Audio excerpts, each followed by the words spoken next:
he's innocent, and it's up to the state to bring evidence and a jury to decide if that's different. Essentially convicted in the media.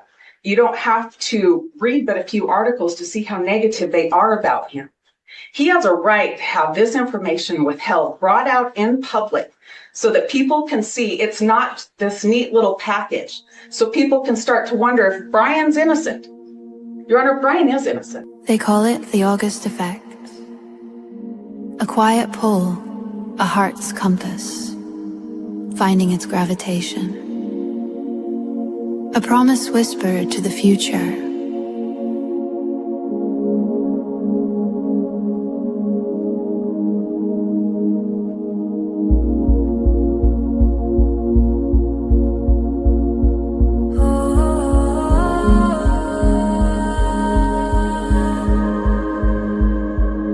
Sunrise paints the window pane a hazy gold. A story in my chest that's waiting to unfold. Used to trace the lines of maps I'd never seen. Now the greenest pasture grows from deep within. Letting go of every anchor, every chain, washing off the dust in cool September rain.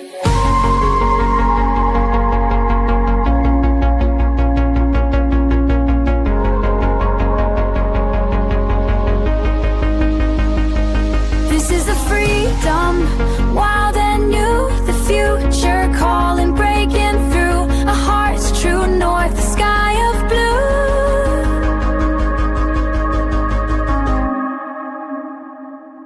This is the promise coming true.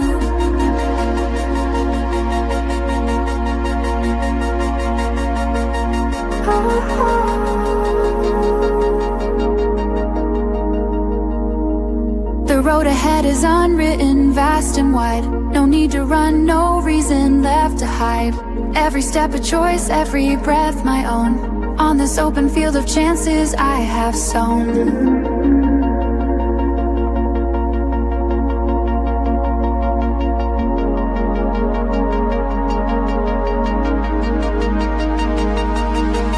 This is the freedom, loud and new. The future calling, breaking through. A heart's true north, a sky of blue. This is a prominent true.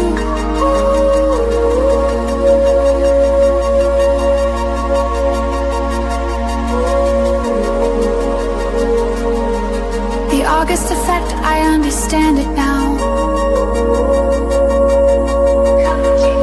It's the faith you find somehow. The promise coming true for you. The greenest pasture, free.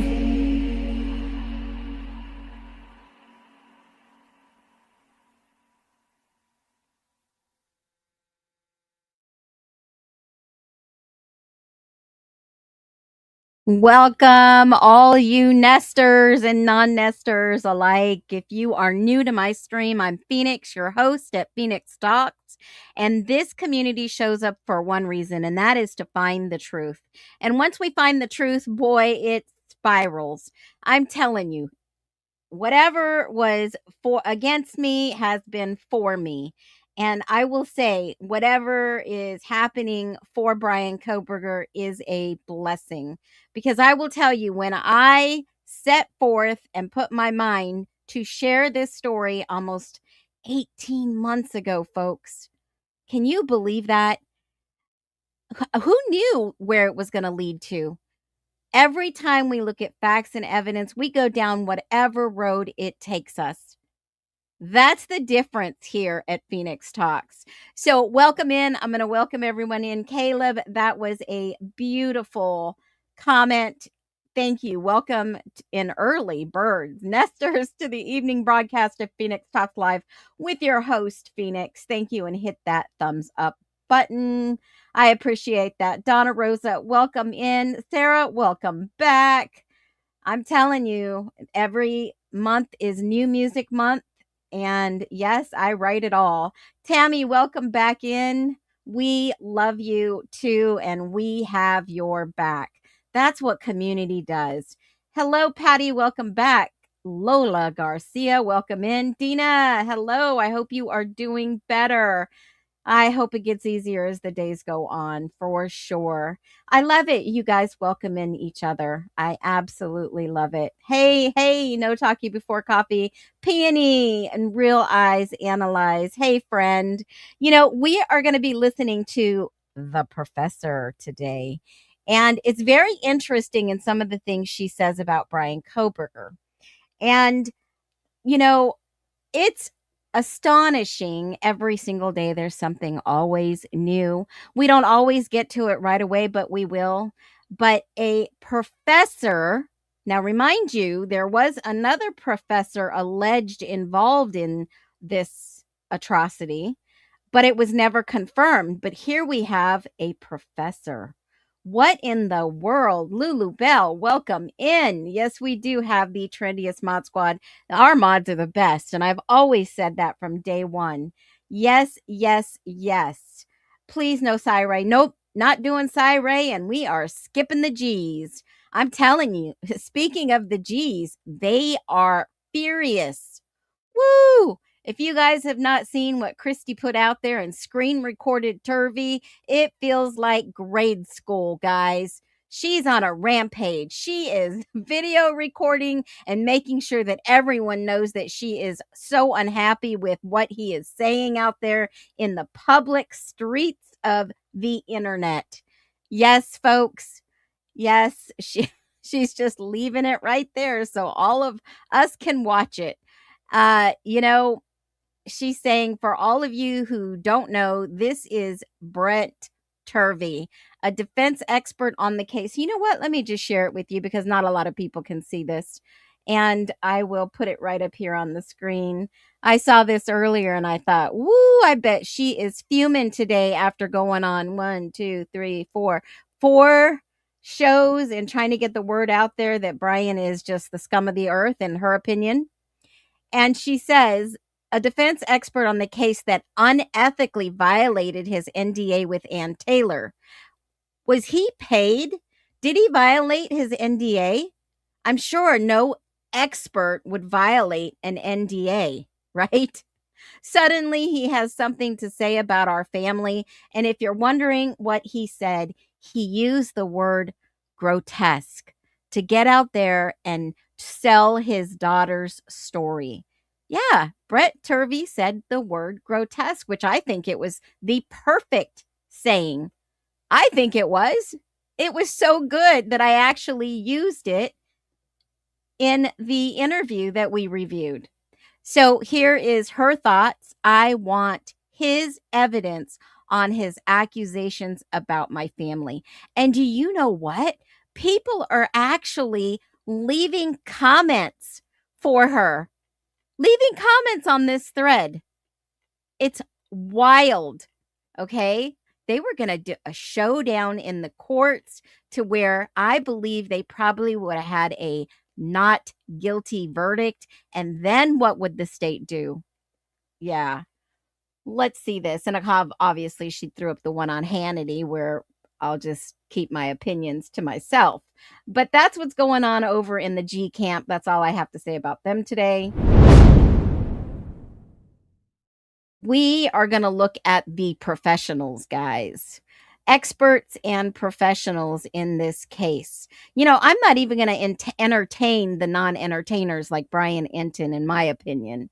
And putting on a show like that he did just for the G family, there has to be some connection to the G family. And what do I mean by that? Well, here's the proof, folks. You give people just enough and they will put themselves out to dry. Just enough, right? And this was interesting on this post that she made. Brian Enton is amazing. Why is he not looking for Savannah's mom? Right? He has been with us since almost day one. Brian is not just a journalist to us, he has become a friend to our family. So now he and the G's obviously are friends. Well, the way he was oogling, Olivia's top on the former interview that we covered, I wouldn't doubt it. I wouldn't doubt it. And I agree, Dina. I totally agree. His voice in flux when he talks to her. Women are smart, guys. Women are smart. We pick up on these things. So let's get into the professor today. We are going to listen to her recorded conversation with the police. This was taken on 1/30/2023, just almost a month after Brian was arrested. But listen to some of what she says that is so intriguing for me. And we'll do a little bit of commentary. Does that sound good? Drop a 1 if you guys are ready for the professor. Let's do this.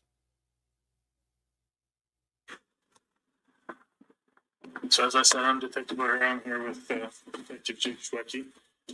And would you state your name and spell it for us?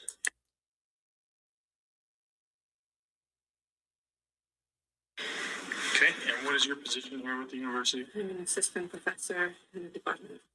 She talks pretty low, guys.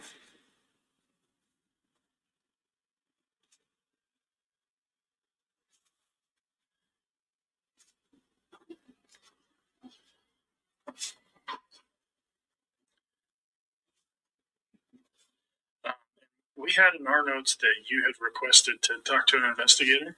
Yes. Okay. Well, she had requested to talk to an investigator. You caught that, right? before we get into that, how long have you been working with the university? Not I think. I'm not sure how many years that means.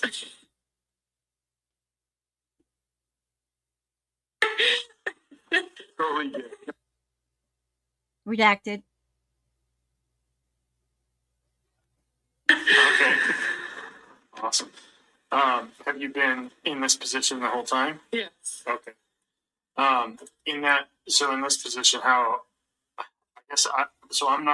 never taken any criminal justice classes or any criminology, so you have to bear with me on some of this stuff. Yeah. How much face-to-face contact do you have with the students? Now that we're back, we have, especially grad students, we see them for 3 hours every week in class. Okay. And then there's office hours that they can drop by and talk to us if they want. Okay. And what classes are you professor for? What do you teach? So I teach a lot of the boring stuff, so methods and stats. Okay. But my area of specialty is sexual violence, and I do teach a sexual violence class at the undergraduate level, though. Okay. You said at the undergraduate level as well? Yes. Okay. In the grad program, mostly just methods and stats. So in the grad program, she teaches methods and stats. Now remember, she is, and I think her name is said Emil. Is that right? She is a professor in the Department of Criminal Justice and Criminology at WSU in Pullman. And she's affiliated with the program in women's gender and sexuality studies. So she went to Simon Fraser University, completed the doctoral level research at the Center for Research on Sexual Violence.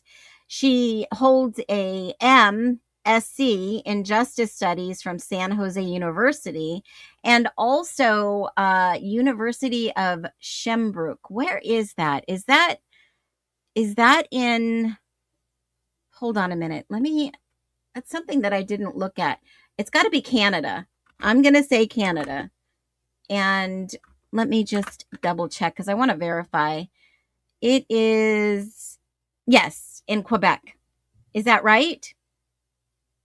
Yeah, it looks that way. Somewhere outside of, it's a French university, international, and it looks like it is. Absolutely. All right. So here's the deal. So she has a little bit of history, and I want to share the background so that you guys understand. She requested this interview. It's not like they got her name and they had to go and interview her. Here she is. Here's a little bit of background. So let me just put this up here.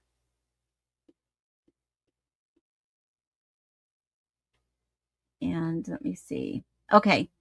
So yeah, she's on their page. I think she's still employed by them. In her LinkedIn, it still says that she is there.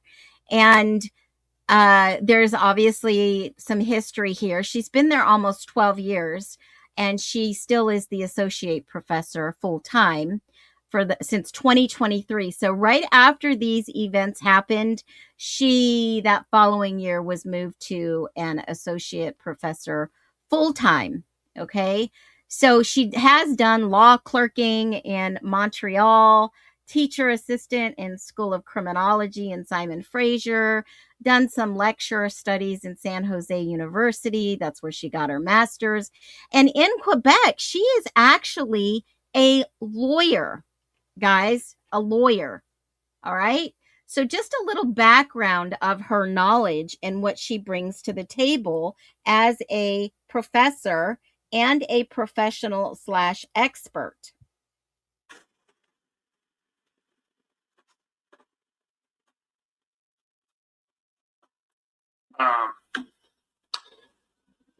So I'm assuming you've followed the investigation. Well, you know that our suspect is Brian Coberger. Yeah. Did you have a significant amount of contact with Coberger within the? Because as far as I understand, he was only around for this one semester. Is that correct? Yes, that's true. Yeah. Okay. So when did you first have contact with him? I would say the first week of class, so my class was on Thursdays, and I guess the Monday was the 22nd, so maybe August 26th or something like that. Okay. And was that in a class setting, or was that like an orientation meeting, or? So there was a barbecue at the beginning that I didn't go to, so. Okay. But yeah, so I saw him for the first time in the class. Okay. And what class was that? Research methods. Okay. Was he in your stats class or? So the stats was for more advanced. Sexual violence, I'm teaching it now, but he did request to be in it. Okay. So the only class you had with Coberger was for methods? Yes. Okay. I guess tell me about that first interaction you had with him.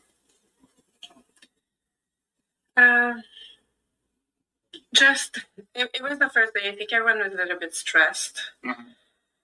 But I don't know. I would say nothing stands out much other than wanting to dominate the conversation. Okay. Yeah. Hey, real quick, do you mind if I interrupt for a second? Okay.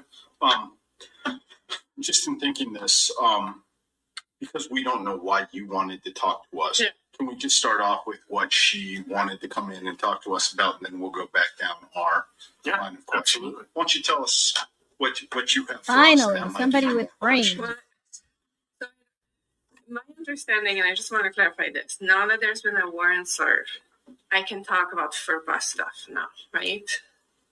Is that true? Yeah. Yes. Okay. So the week right after the murders, he was not in my class. He sent me an email about not being there.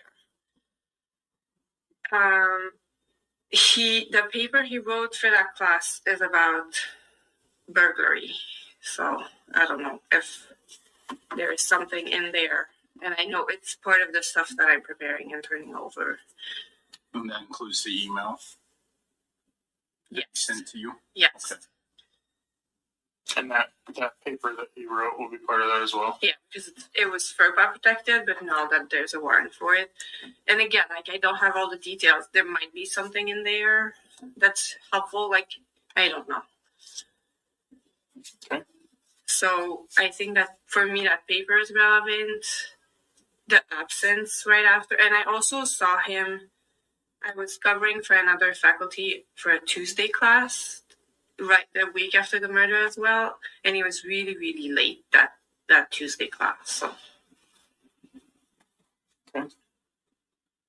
Well, gosh, if you're ever late for class, hopefully you're not being accused of murder.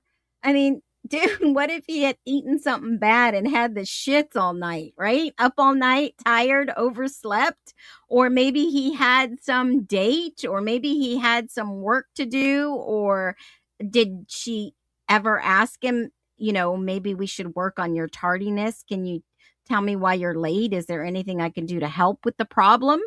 You I mean, this is what happens after the fact when people's mind go crazy about, wow, this guy, he was arrested for murder. And now I know why Real Eyes, or somebody said in the chat, this girl is cuckoo. Is there anything else that stood out to you? I think it was 3 murders. I'm not sure. He had something on his hands and I asked him about it and he gave me, but I think it was pre. Like, I don't remember. I didn't know. But he saw me looking at his hand and he said, "Oh, you're probably wondering what this is." And he gave me it was a silly accident. And then it completely flashed when he explained what happened to his hand. Okay. Yes. Hey, when was that? Again, I remember kind of late semester, but that could have been beginning of November. Okay. But I remember like it was a big double,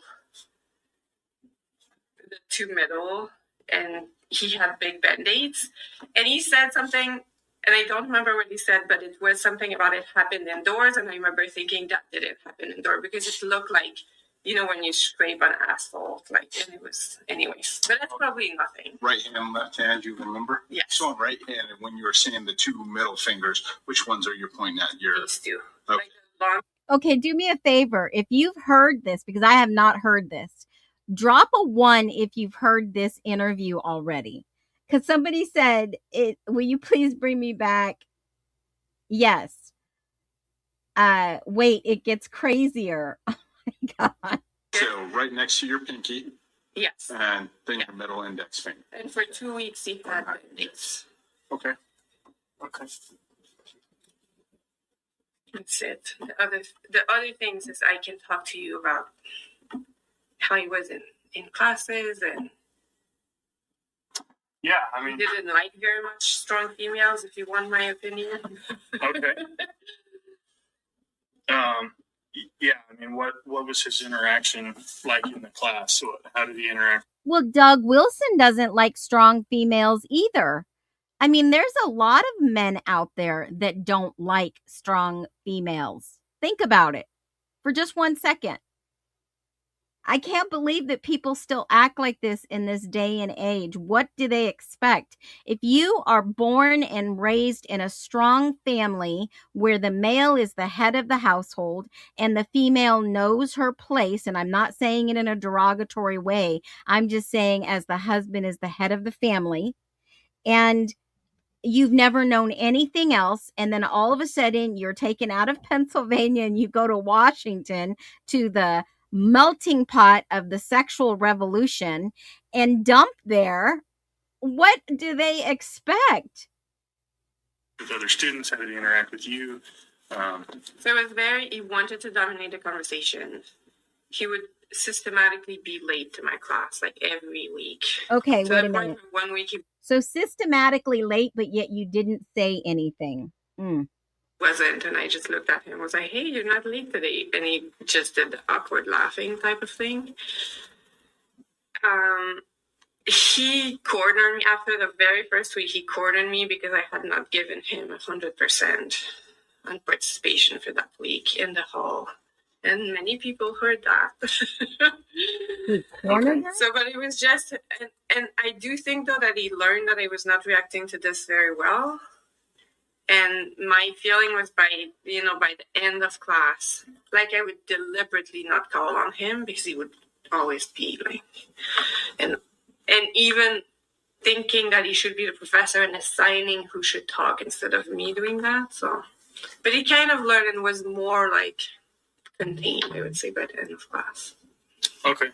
So when you say you would deliberately not call on him, in your class, is it open for dialogue? Yeah. Yes, that's a seminar, right? So we're all in circle and we talk kind of thing. Okay. Yeah.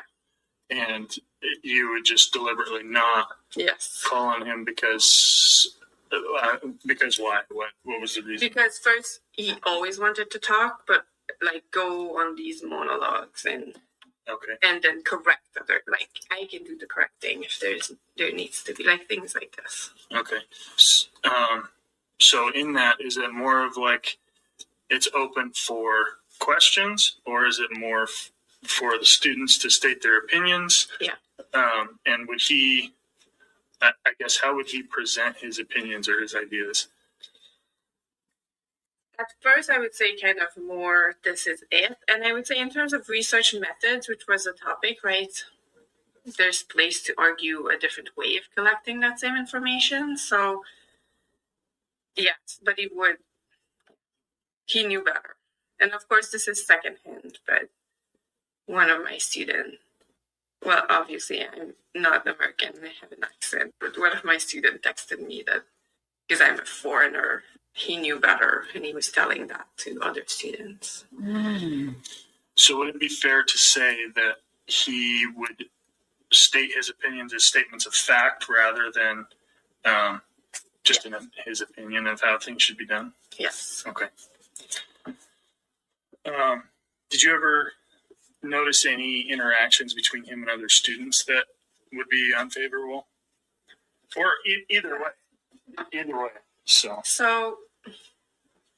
and I think I need to protect fair part for the other students. I won't name names, but absolutely. I'm aware of, because I was in I'm not the only faculty that has an office downstairs, but I'm the only one that was there in this hall that has an office. So Brian's office was there and all the new students. But one day, another grad student came running, crying, like tears streaming, and told me that she had left class because of an interaction with Brian. Okay. Did she describe that interaction to you? Yes, but I'm going to be heavily paraphrasing. Okay. Like something like he said something that was very sexist, I guess, and she called him out on mansplaining. Okay. And then he dug his heels and kept, okay, to the point where she felt she needed to stand up and leave the room. Okay. Did Brian not understand what mansplaining was? I'm wondering if maybe he didn't realize the culture, the lingo, is that something that's possible, guys? Aggressive toward her then with that interaction? I don't know about that. You didn't actually see the interaction. No. This was her coming out of the room crying and came down to where your office was at. And where her office was. And but I saw her, like, so I just quickly checked in. And you said this was a graduate student of the Yes. program? Yes. Okay. It's likely, I'm not going to ask you to name any names, but it's very likely that we've talked to her already because there's a vast number of the criminology. Was that the married girl that was saying that he was mansplaining? I believe so. I think so. Criminal justice grad students that we've talked to already. Yeah. So if we're not getting the name, would you mind reaching out to this student and verifying she has been interviewed? And if she hasn't, we would definitely be interested in contacting her or having her contact us directly, getting that information. Yes. And you're welcome to, the cell number that I texted you on, that's my work phone. You're welcome to give her that number and my information if she hasn't been contacted and she would like to have an interview with us. I will do that. Is there any other interactions with students that you can recollect?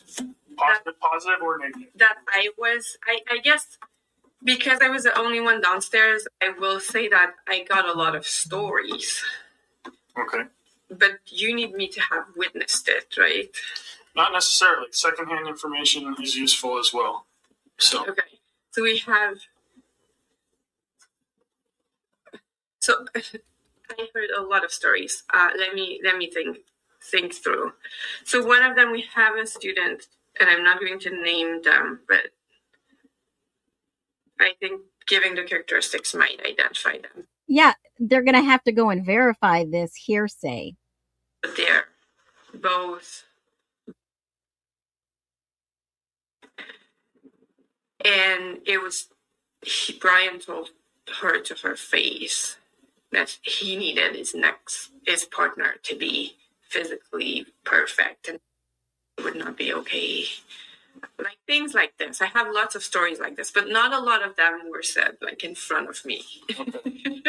Yeah, and that's fine. But I was kind of the point of contact where a student would come in my office, recall the story, and I would go and talk to them about it and what we could do.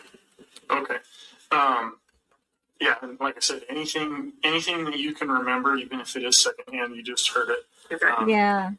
That all helps us because it kind of helps corroborate other stories that we've already heard or potentially new leads that we need to follow up on. So, whatever you can remember, and again, like I said, positive or negative, if there's anything either way that really stood out to you, that's all helpful information for us. One of my students had a positive interaction, and one of her friends. Oh my gosh, you got to be kidding me. And he said something to her. Oh, I could never understand like what your experience is like. That's literally the one positive story I heard. Okay. So out of all of the stories that you recollect, there's only one positive that you remember. Were there any positive interactions that you had with him personally? So I think Brian's research interests were very, very much aligned with mine. And I will say we've had lots of conversation about that. So, he kept saying that he wanted to study emotions and decision makings. Like I've done that research, but for sex offenders. So I don't want to say it was positive, but it was, regular, collegial, professor with a grad student talking about what it means and like what kind of insight we're having. So I had a lot of it, and he read like a lot of my research.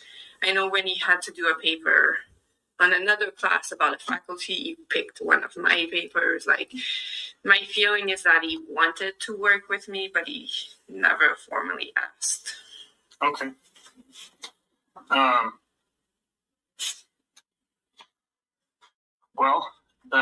Can you recall any of the other stories that you heard of students in your, that you overheard in your office, or students that came to you directly that wanted to share an interaction with you?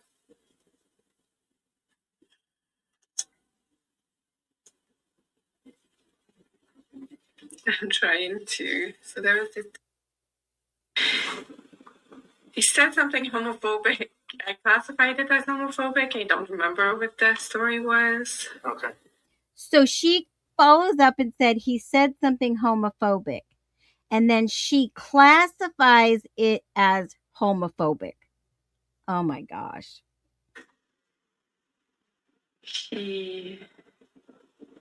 Oh, and I was asked that again. I was asked by staff because I'm at long hours at the office kind of thing, like mostly 8 to 5 every day, and I'm one of the only professors that does this.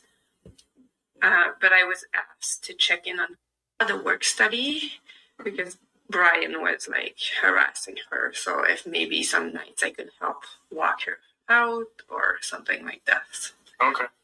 Yeah.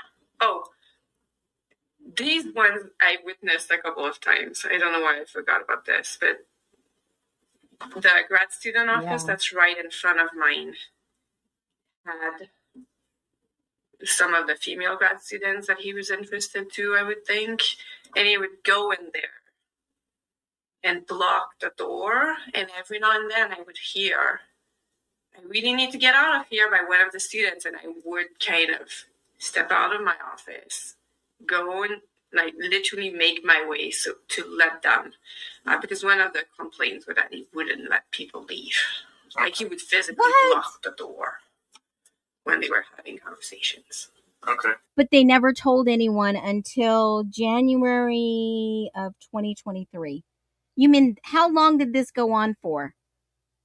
You mean to tell me that none of these women spoke up to stop this? And even at the statement, I need to leave or I need to get out of here, you wouldn't leave. You just try to continue to force that conversation. Yes. Okay. And where are all these reports filed on the days these happened? Where are all the reports? Is there anything else? I think that's it. Okay. Is there anything that you can think of for us that might be beneficial to this investigation? It's only the paper, and again, I don't have all the like. I will. It's for to be scanned later this afternoon. It will be turned over. So you're kidding me. You want to be interviewed, and then you get the opportunity to sit down and talk to these gentlemen that are interviewing, and you don't have the paper that you want to talk about? Oh my goodness. Or if maybe there's something in that paper. Okay. Yeah. He really wanted to study burglars, like, and again, my research started with my first 2 years of my research was studying sexual burglary, so people that break into houses for sexual purposes. And he was very against sex offenders. I don't even know how to explain it. And I kept saying, okay, Brian, but those are the same principles, right? They are human beings. And yeah, the emotions might be a little bit different. But if you think about it, and also if you look at the research on, other types of burglars, the excitement is still a very strong factor. And it would always no, it's not the same as a sex offender type thing. Like, he really did not want sex offenders. And I remember. Okay, so he wanted to study burglary, but he didn't want to talk about sexual assaults against people.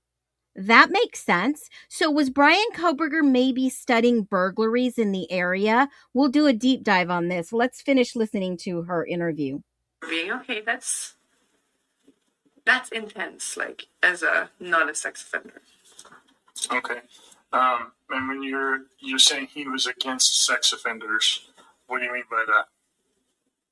He was, academically, he was very intent that regular burglars had nothing to do with sex offender who commit burglaries. Okay. Yeah. There's nothing wrong with that type of thinking. A man breaks into another man's home because he knows he has some nice stuff. Burglary. Is the man going to enter to sexually assault another man? Typically not. But to steal some good stuff? Yeah. It was like a completely different motivation, or yeah, I've been thinking about this a lot in light of things. That's what I would say. Okay. Yeah, that could be it, So Billy. did he have a specific, I guess my question is, did he have a specific stance on sex offenders as a whole, or just as it pertains to the methods of burglary? I would say just as it pertains to the methods of burglary, yeah. Okay. And then you mentioned earlier that he was always late to your class. What was how late would he usually show up? Anytime from at least 10 minutes that it would be noticeable to an hour, I think, once. But then he showed up with a note from. Oh my God, you got to be kidding me. He's late one time for 10 minutes. And then he shows up with a freaking note. You got to be kidding me. I had to go see the dentist or the doctor. Hello? His supervisor, I think, saying, oh, there was an exam review, I don't know. I have the note. I will turn it over as well. So as far as Oh my God, you guys today, you hit the nail right on the head, girlfriend. You are the greatest of all time.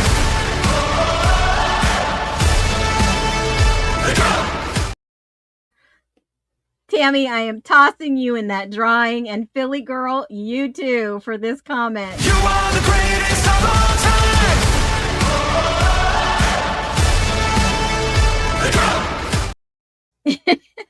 No talking before coffee, you get it too. You are the greatest of all time.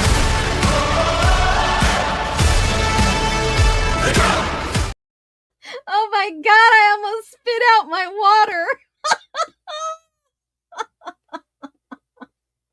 This is wild. Welcome in, Mary. Hit that thumbs up. This is a smart woman who did not address a student constant tardiness, did not report odd behavior, and she is teaching behavior classes. Oh my God. You are the greatest of all time.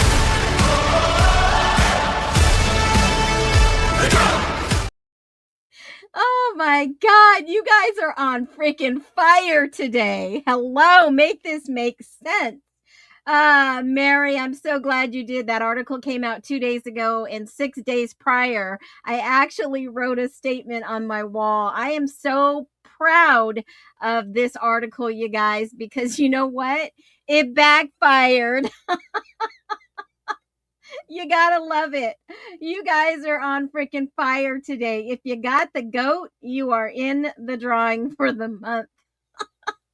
Please don't go back to my college the first and ask how my attendance was. I might be considered a murderer or a serial killer. I love the goat. All right, let's keep going to this interview is almost done. I feel like it's torture. as far as his class schedule is concerned, are you aware of the distance that it might have been between where he would have been previous to your class? Do you have a class that was previous to yours, or you don't know No. specifically his class schedule for the days that your class was? No, and it would have been, so all the grad classes, so the class for his PhD are always in the afternoon, 2 to 5, and we only have one a day. So it would have been the classes that he was TAing for. That he would have potentially been at before your class. Yes, but been at to support, like not to teach because he was not teaching yet, but yeah, to grade or. So in that capacity, he would have been excused to leave that class to be on time for your class. Oh yeah, and I checked in with his supervisor for that class, and he said, yeah, I've told him to just leave and be on time, and he kept not being on time. So in your conversations with that other professor that he was TAing for, did he leave the class early enough to be on time, or did he continue to stay at that class? He continued to stay in the class. And was the class over when he would leave? No. He would still have he would still have to leave that class early. Yeah. He just would not give himself adequate time to get to your class on time. Okay. Do you have any idea of why that would be? I do. I know that the grad students have a poll. Okay. They literally started, because as part of his PhD, he had 3 courses, right? 2 by females professor and 1 by a male professor. And they started compiling how late he was to the female professor classes versus the male. And we compare notes in the last meetings of the year, and literally late for every single class for the female professor, and not even late once for the class. Oh my with the male God. professor. Were they studying Brian? These women took it upon themselves to study him? How freaking embarrassing. Okay. Yeah, that aligns with what we've heard a lot of already. So Again, it's speculation though. Yeah. We don't know that, but it's like this micro, like, I don't respect you quite enough. okay. Yeah. And it felt like that, interacting with him. Okay. Did you ever bring it up to him? Yes. Did you bring it up one-on-one? Did you bring it up in front of the class? So I know you said the one instance where you referenced him being on time. Yeah. Did you ever like call him out for it in the middle of Well, class. that one, oh, you're on time today, was right in front of everyone. Yeah. Yeah. One-on-one. So they purposely embarrassed him in front of everyone. This professor, isn't it you praise in public and you reprimand in private? Isn't that the saying? I mean, it was in the military for me. You never call somebody out in front of your peers. I did when you like would just argue and argue and argue. And I said, there's, what did I say? There is something to be said about a white male telling a grown female professor that he knows better. And then he gave me I have a gay friend, but I have worked with women before and that's not what's happening. So no kind of insight into his behavior, I would say. Okay. And in the, obsessed with serial killers. He would talk about it in class. okay. A lot. And talked about working with, I don't know, it's been in the media, but whomever the woman was that taught him and that had published, I don't know how many books on serial killers. I talked about this in class, yes. Okay. You said, so there's somebody specifically that taught him about serial killers and books that he read? I think in his prior university, so I forgot. Yeah, we're aware. So she is believing everything in the news. I got it. Okay. I'm sorry. I know I asked the question. I may have missed it. Did you bring up him being late to him one-on-one? Did you guys you didn't have a conversation about that?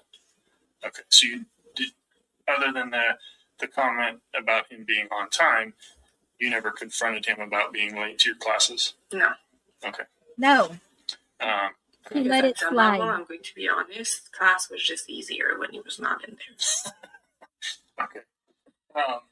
But you know, the week after the murders, the week that he missed, Mhm. at the end of class, I think 3 female grad students came to me and said, "Oh my God, class was so much better today. Like just easier." So he missed a week of class? Isn't that what she just said? The week of class? So you did, other than the comment about him being on time, you never confronted him about being late to your classes? No. Okay. Because at some level, I'm going to be honest, class was just easier when he was not in there. Okay.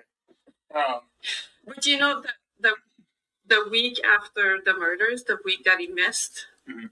at the end of class, I think 3 female grad students came to me and said, "Oh my God, class was so much better today. Like just easier to navigate," kind of thing. So it was like a palpable.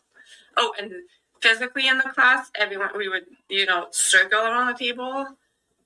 So they would all circle and they would leave this empty space and Brian would sit next to me every time. Like, Okay. that's how I saw it. It's him. But I'm pretty sure that was, I don't remember when that was. Now I'm like going to note every time a student has an injury. But yeah. That's understandable. Yeah. You have anything? Yeah, one thing. Actually, this is going to be a little difficult because we've sat and we've talked about Brian for this entire time. But what I'm thinking is, though, setting aside the potential for him being the suspect for 4 homicides, setting aside all the conversations we've had and your speculation after he was arrested, tell me about Brian, your opinion, your thoughts, your emotion. Who is Brian Kohberger before all of this happened? If you can do that, it's difficult to step aside now because your time and actions have colored who we believe this kid is. Who was Brian before? Was he an asshole? Was he a nice person who was misunderstood? Was he a mess? In your own words, who is Brian Kohberger to you prior to all of this happening? Okay. This is a good question, and I will tell you why. Because we had a faculty meeting right before the Christmas break, at which time we did not know any of this. And we discussed every single one of our grad students And he was the one that took the most time because he was highly problematic. And here's what I told my colleagues. I told them, he is smart enough that in 4 years we will have to give him a PhD. Like, he was not failing. He was not doing great, but he was like academically where you would expect a first year PhD. So you mean to tell me they were hoping he would fail, or they wanted to see him fail? What kind of world are we living in? Not Enough 1484 says, it sounds like he knew how to irritate her if they were making him a topic of conversation. That's what it sounds like to me. Sounds that way, right? You are the greatest of all time. The drum. You are in the drawing, Not Enough, and I just want you to know that you are enough. Thank you for coming into the nest. And Caleb said the cops are leading her.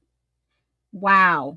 I didn't even think about that at the time, but yet here they are trying to make sure that eventually they're going to have to give him a PhD.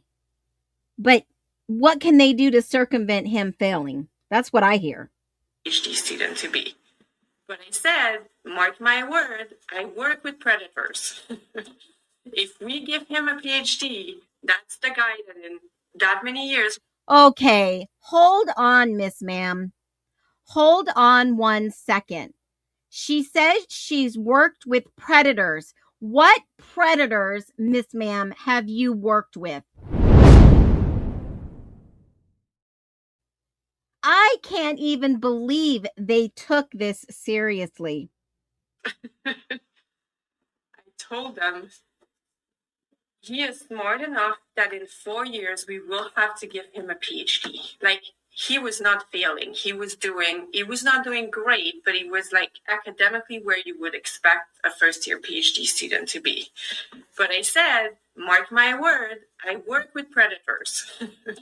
If we give him a PhD, that's the guy that in that many years when he's a professor, we will hear is harassing, stalking, and sexually abusing of his, I thought would be his students at wherever university he ended.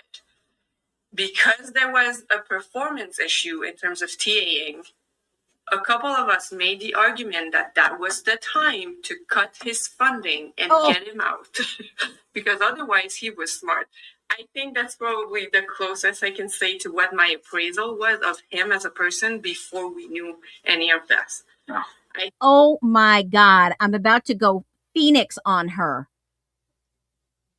If this is not profiling and then going after someone to get their funding taken, I don't know what else is, folks. Was that her goal? Was that their goal? They were going to get him out of there? Oh my goodness. This person should be investigated. This person that is still at Washington University, per her LinkedIn, it says she's been there for 11 plus years and still there. Washington, do your job. Oh my gosh. How embarrassing for that college. I thought he was a different type of creep. I really kind of missed it in that lens, but he was stalking people. Like, and my thing was like, if we give. Wait a minute. After all of this, she got an assistant professor position, folks. I just showed you her LinkedIn. I showed you exactly when she got her professor. Hold on, let me pull it back up. This is absolutely wild.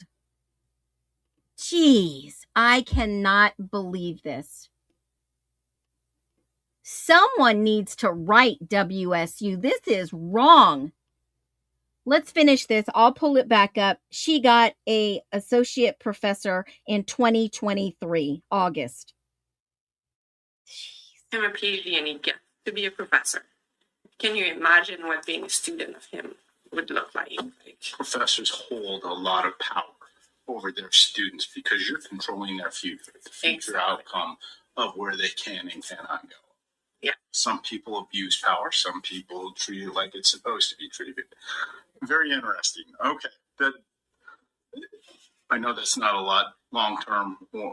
That's exactly what I wanted. What if you had the view ahead of time and what your view? Oh my gosh. Look at this comment.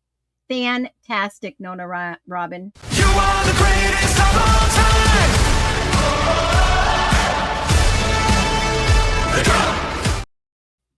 You are in the monthly drawing too. So anytime you guys see the goat pop up, that means that you've been added if your comment's showing. If he was going to be a predator, she says, he didn't need a freaking PhD to do it. He still went back to school after all this happened. Yeah, this professor's name, I will show it up on the screen once again. Let me grab it for you. I am just so disappointed in this professional. I can't believe this. And I'm sure a lot of people wanted that position, right? A lot of people were saying that they wanted that position. And she is said to work with people and loved ones that their murders remain unsolved. I would never want to work with someone like this, in my humble opinion. There is absolutely no freaking way. And her name is, I don't know if I'm saying it right. Is it Amelia Penault? Amelia Penault. I just put it into the chat. How freaking disappointing. How embarrassing. I mean, do you guys think I'm saying this wrong?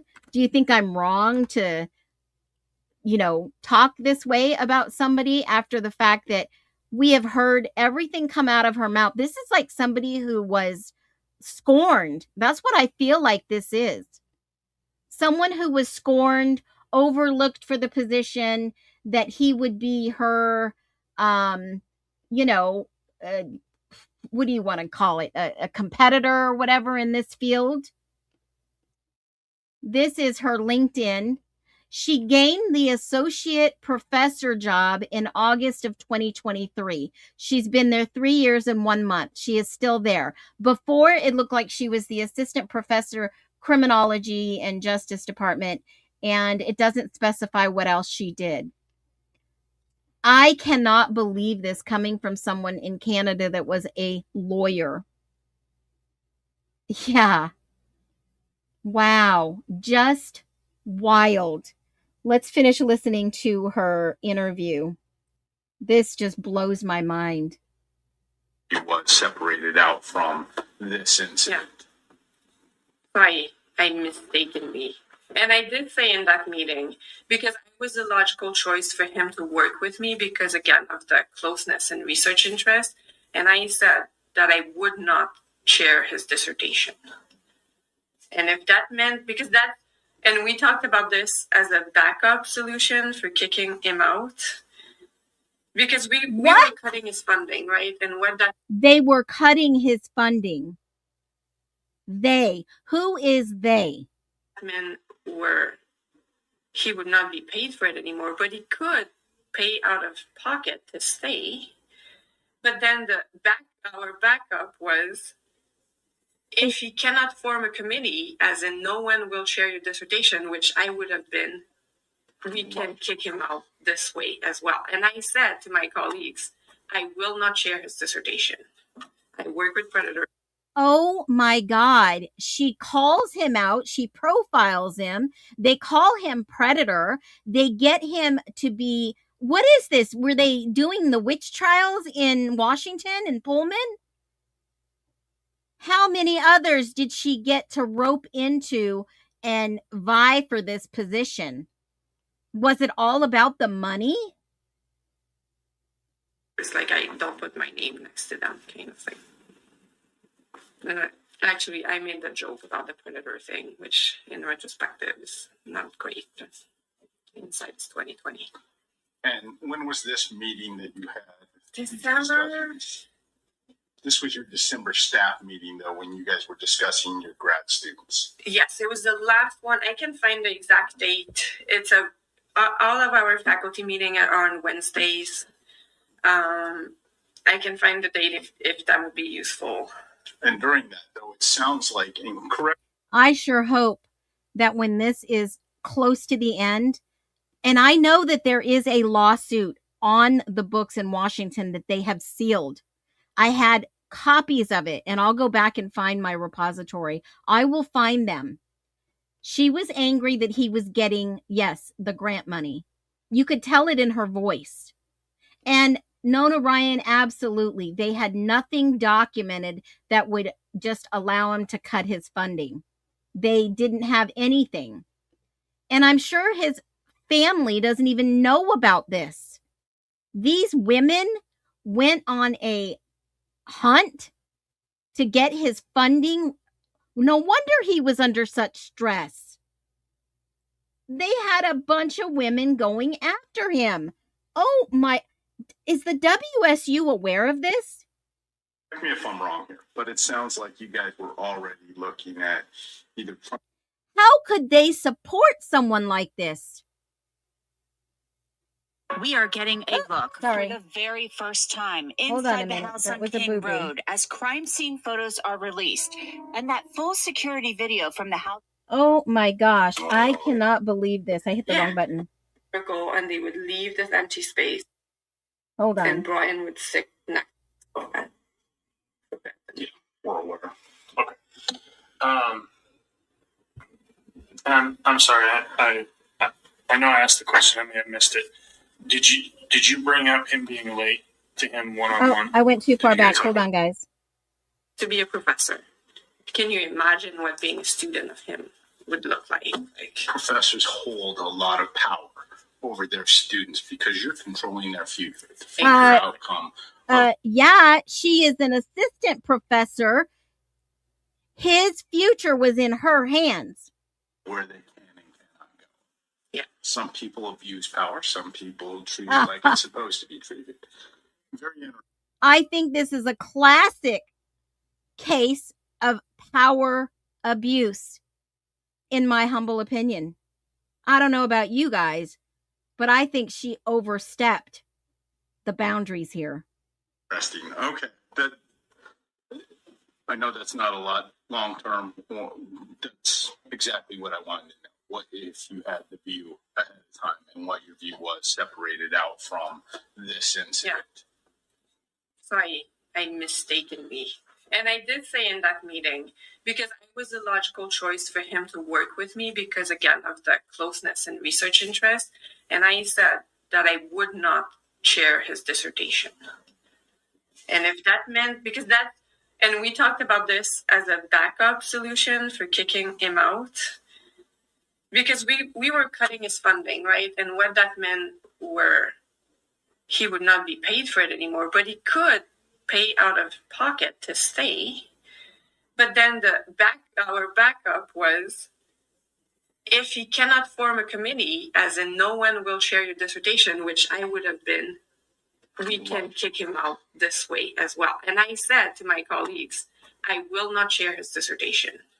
I work with predators, like I don't put my name next to them, kind of thing.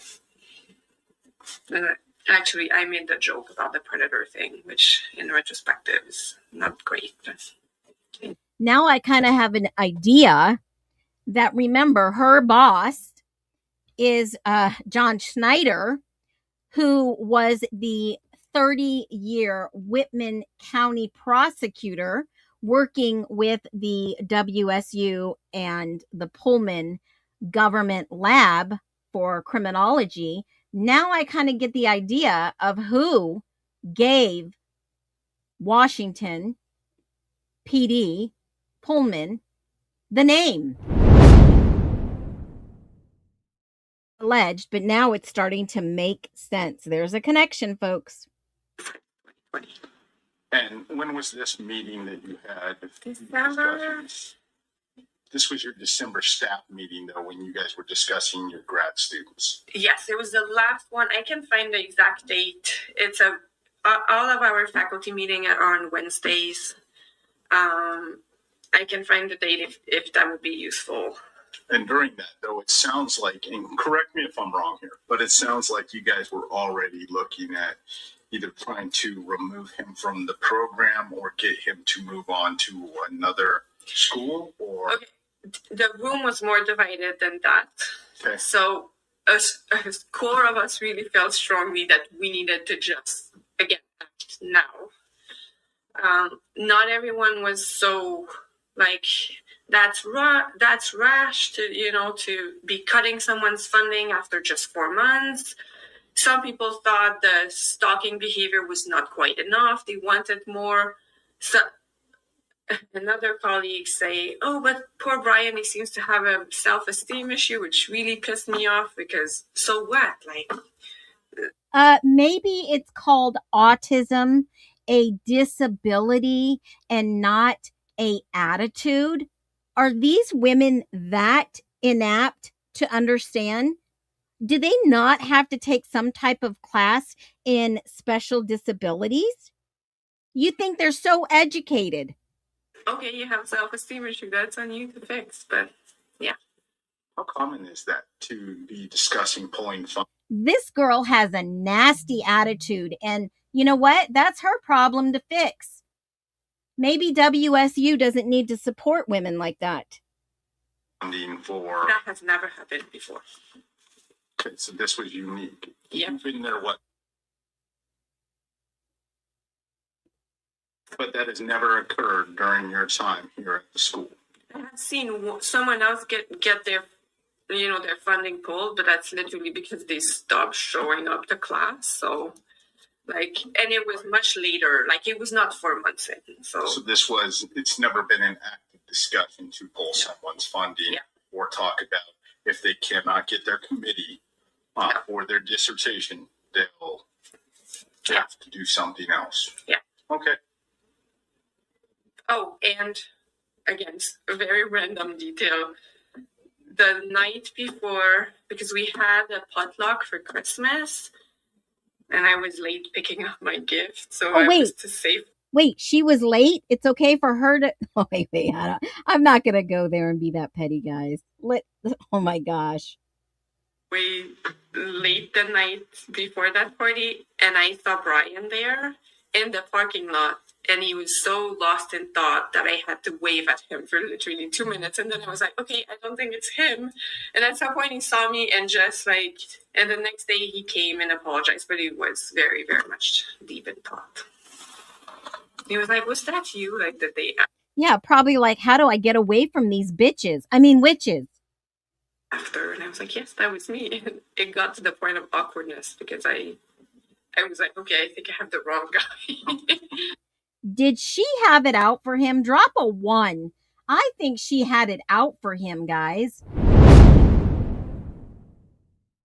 Admitted it in an interview on file. Yeah.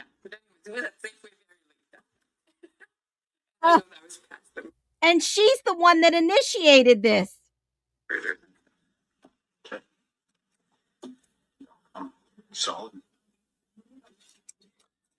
Yeah, if you don't have anything else for us, I think Okay. pretty well answers our questions. Okay.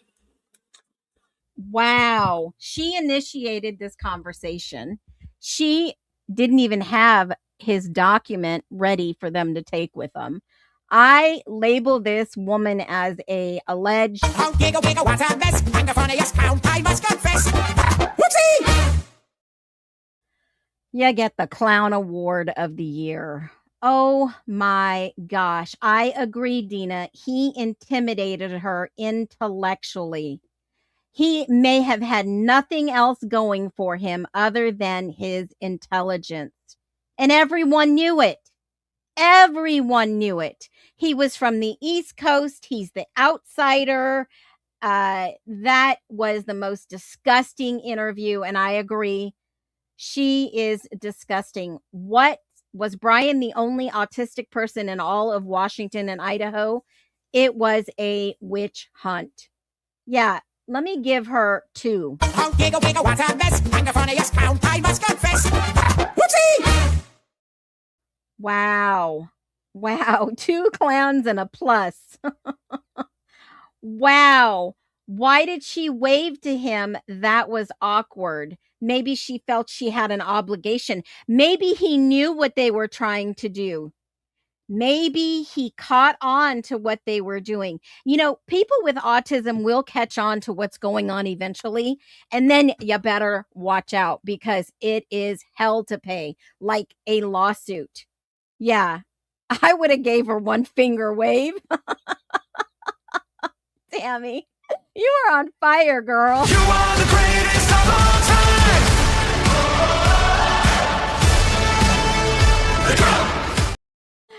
All right, guys, we're going to listen to one more interview. You guys want to go for one more interview, one real quick, another wackadoodle? These are the wackadoodle interviews.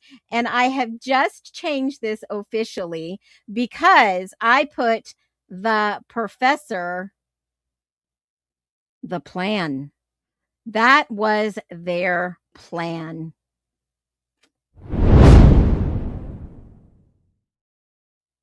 Sorry, Brian, they did that to you. Because you know what, guys? Ann Taylor filed a motion, and in the motion to strike the death penalty due to autism, Ann put in this motion very clearly. What did she say? Let me enlarge this. The whole world needs to know this. And here it is. Ann talked about how they berated him in the media, articles left and right. The New York Times ran an article. The NBC News did. All these other things about Brian Kohberger.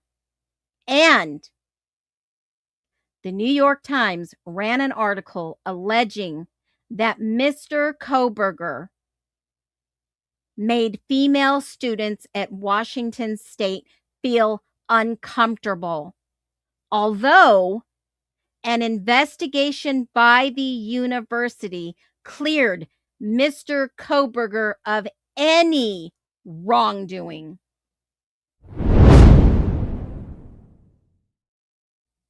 I'll stand on that hill and I'll show everybody the truth in this case.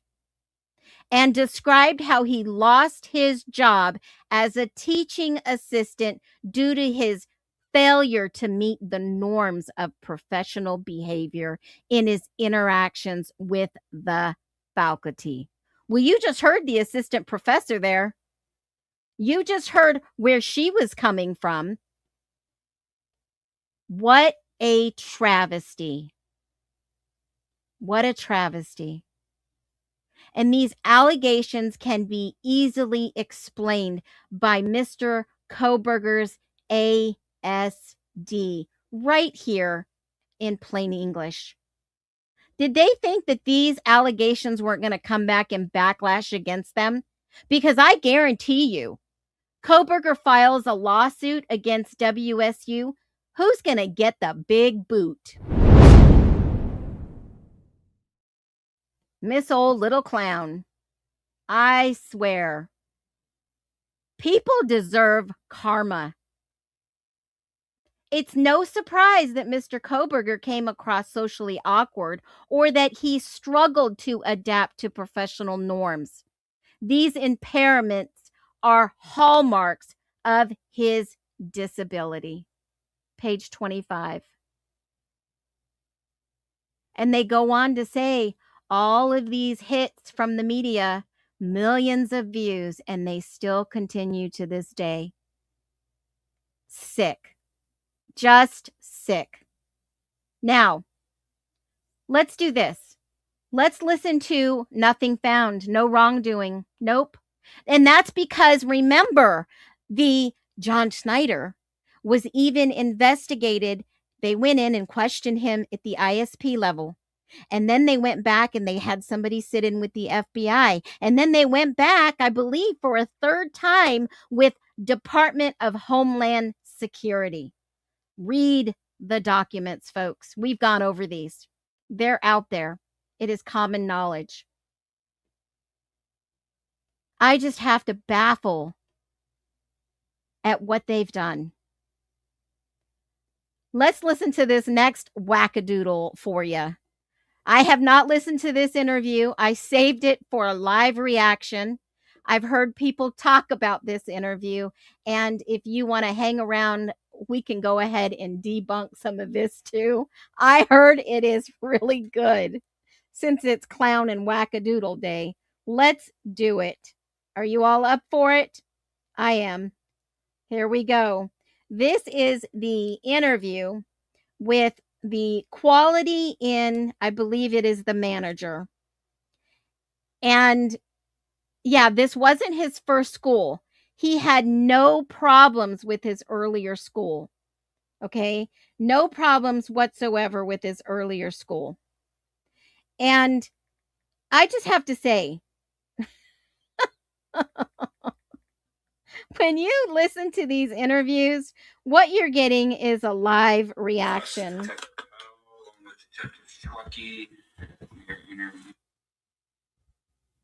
And obviously some of this is redacted.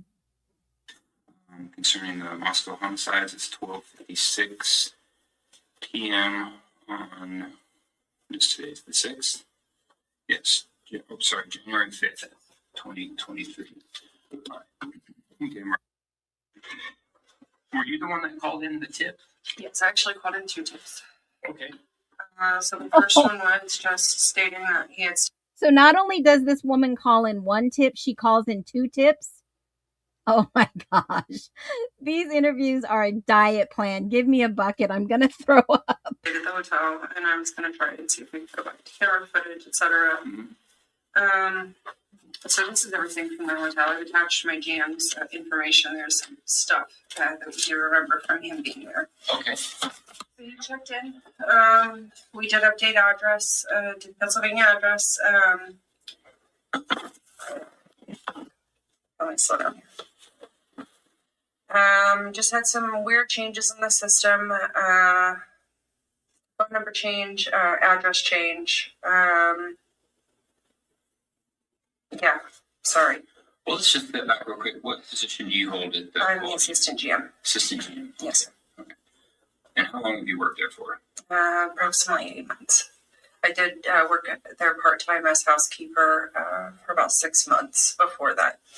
I'm sorry, I missed that. You worked there for how long now? About 8 months. 8 months? Okay. All right.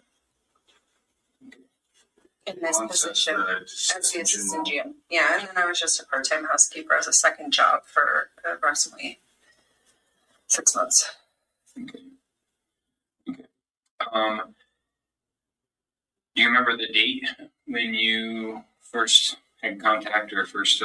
Yes, I do. Okay. What date? So that was the morning of July 1st. Okay. He had checked in, and the girl that checked him in at the desk, you can see through the folio, had messed up quite a bit, overcharging, double charging, making huge mistakes, pissing him off. Yeah.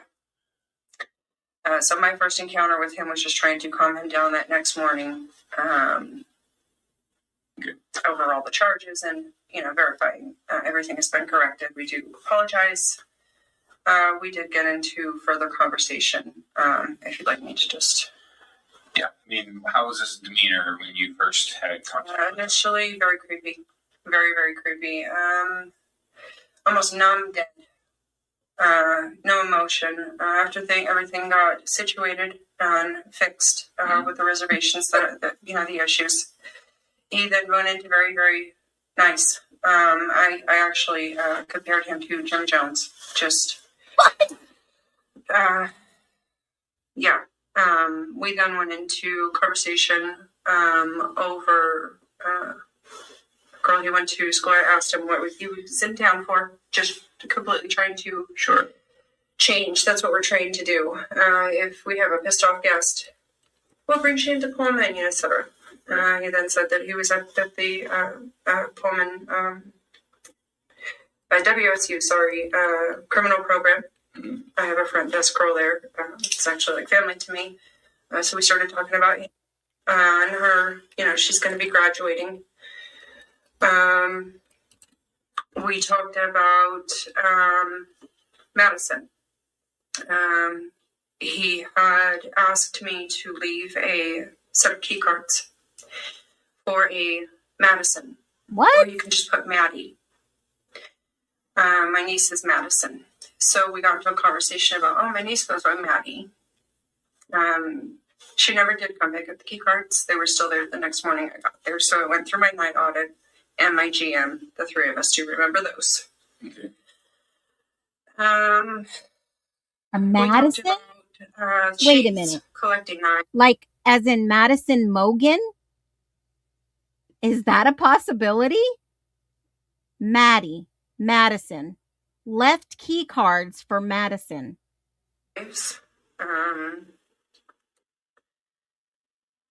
I don't remember to what extent on that part. I just remember thinking that. Now I'm starting to think about the early rumors that Madison was the target and he was trying to get her a note to say she was in danger. Wow. She's alleging he said, a Madison. My chief that my sister gave me was probably more badass than he ever could have. Yeah. Just because. I just talked to my, she's no longer working with us, who checked him in. She does remember, after him being completely irate, he kept coming up and down the stairs and just kind of checking her out and come back upstairs and come back downstairs and apologize for something that she couldn't remember, and checking her out and going back upstairs. And that was as far as with him. I know I'm rambling. I'm trying to, the past week and a half, just place all this shit together. How long? I'm sorry. Never saw a second guest. We did have 2 people on the reservation. 2 people. Never saw a second guest with it. Is that information in here? Not, so I can actually pull it up on my phone. Okay. The reservation itself, it was made through third party, Expedia, I believe it was. Okay. So everything was actually paid for, and in the system we have a Michael F. Koberger Jr., which I later learned was his dad. Okay. And he was in the system? Used dad's information to make this reservation third party. So he couldn't use his dad's card at our desk without a credit card authorization form or his dad being there. So he did a third party. Okay.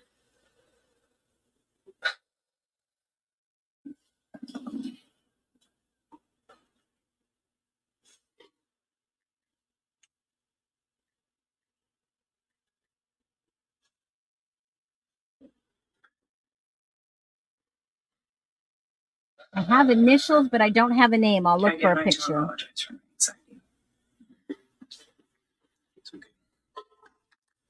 And we're in the building, so it's going to take a minute to load. Yeah, the internet in here is not great. Yeah, I've noticed it's pretty crappy. So yeah, I mean, I've gone through this. My GM as well has gone through this. The one thing that remembers is the key card that said Maddie. One thing that my night audit remembers is that key card that said Maddie. What are their names? And then this is my GM.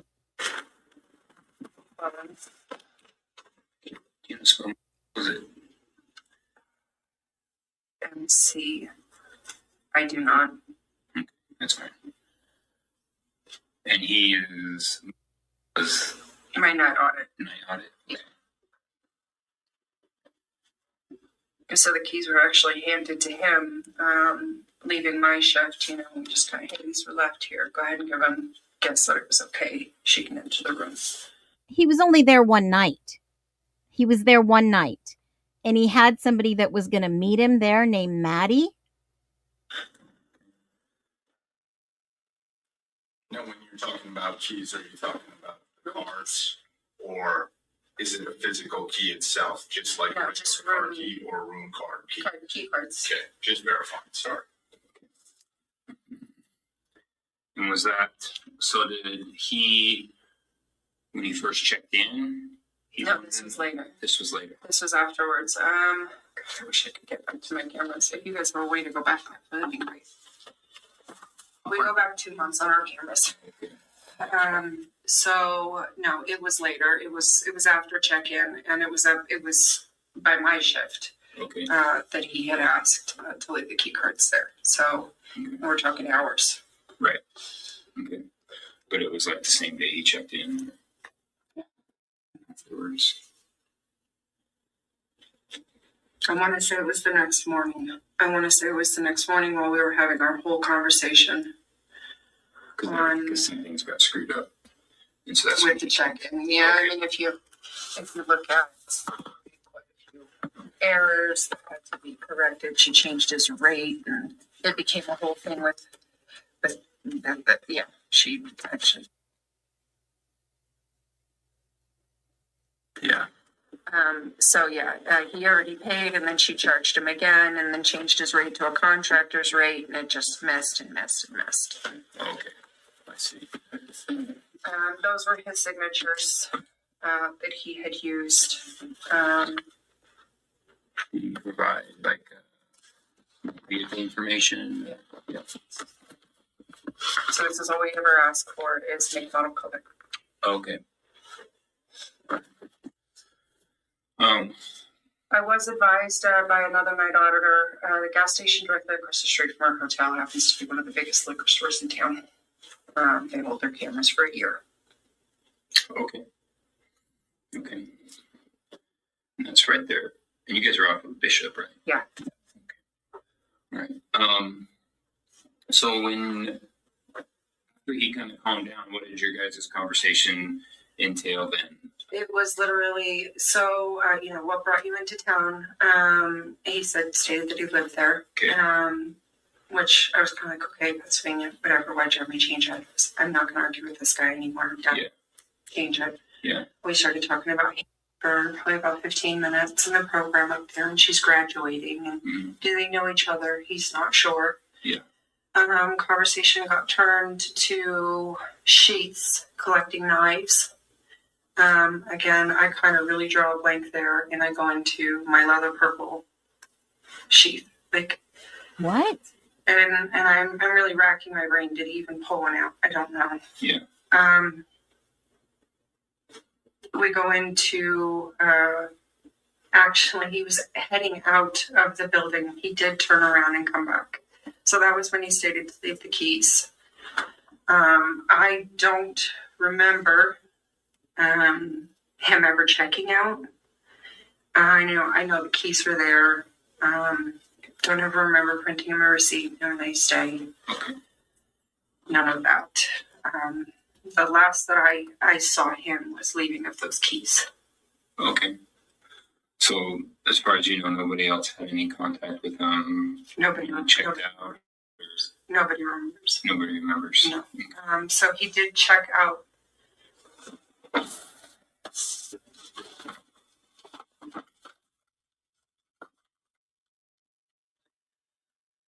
Uh, 11:49.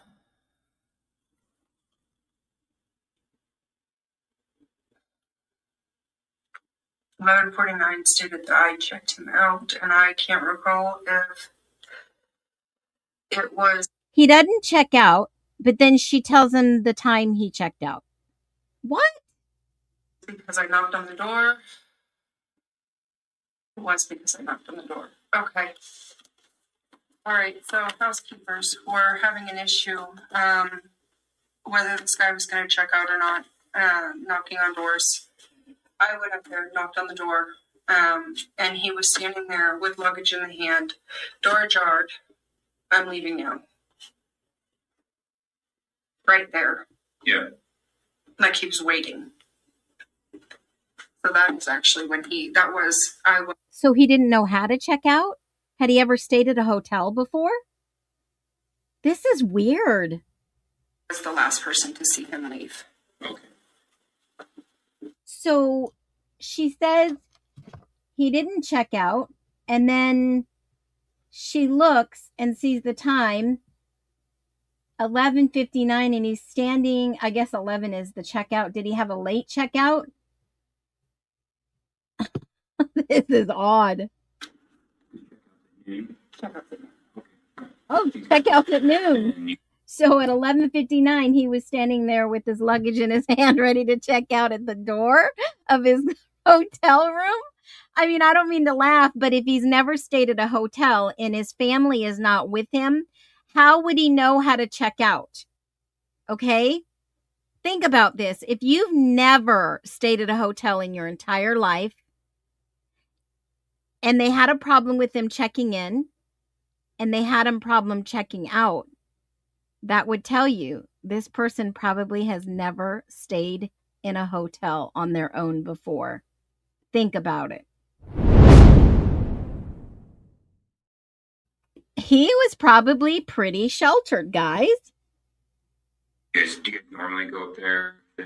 If our housekeepers are doing nothing, standing around and waiting on guests, and we don't have a D&D, we will knock and see if guests are still in house. Okay. Okay. Gotcha. All right. Do you remember, I guess is there anything that you remember about him, like what he was wearing, like footwear, anything like that? Black coat, for sure.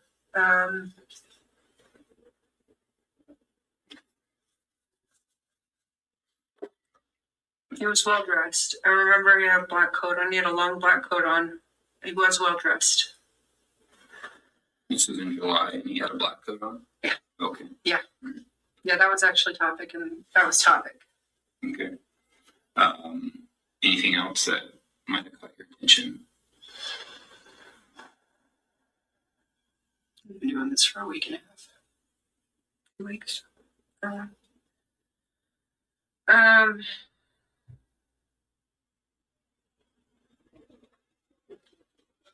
No, honestly, the Remind me never to go to Pullman, Washington, and never to stay at a Quality Inn on Paradise Creek. the main thing wasn't even, Nightclub or any of that other shit that's now coming out. It still doesn't even blow up in my head. It's that fucking key card. And that he was so adamant that she was coming for this key card. She will be here. Make sure she gets it. Okay. She never showed up. So that was kind of like, wow, this was a huge thing for him, where we're talking shit, coworkers amongst coworkers. And then she never shows up. What a piece of shit. Yeah. It was just kind of like, haha, you're a dickbag. Honestly, I'm not even going to sugarcoat what we said. Okay. Jake, you had who's the gal who initially checked him in that messed up? Her name is Okay. Did you guys have contact information? I do. I actually just spoke to her this morning. Janie? She just remembers him checking her out a lot. She's all of her guests did. Okay. So if we get that contact information. Oh my God, Okay, they're so worried they could have been text this guy. a mass murder at the hotel, right? From not getting the key card? Oh my goodness. Mess with all of this stuff. You brought something up initially about a girl. What's that you were talking about was one of the very first things you said there was a girl. And maybe it's what you touched on later with Maddie. I don't know if you remember that statement or not. I think when I first started talking, it was talking about.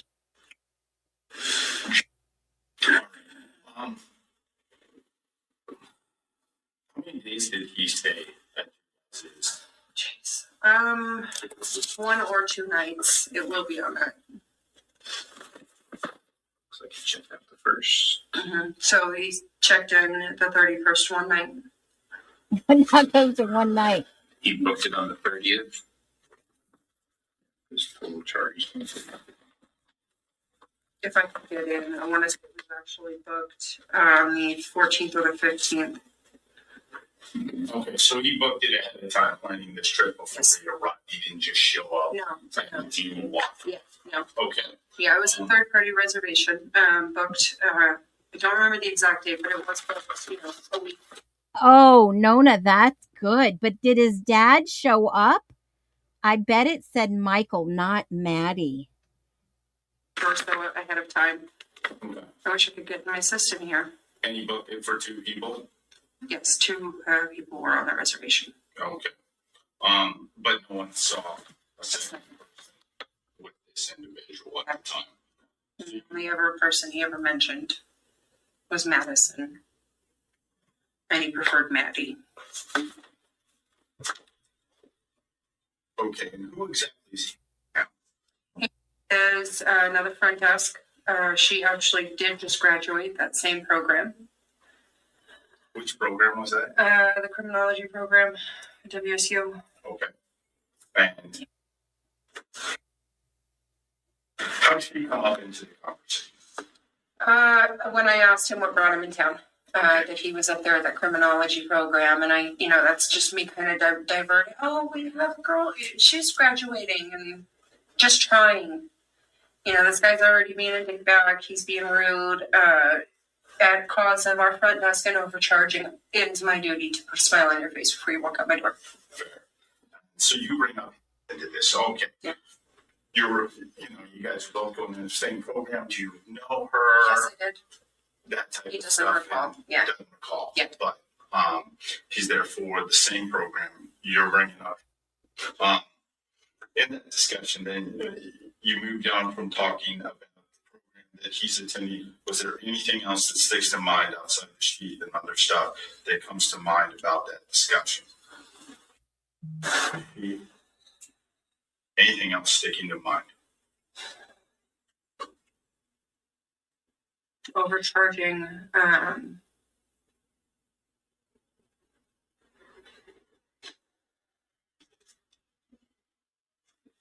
To really, besides updating a phone number,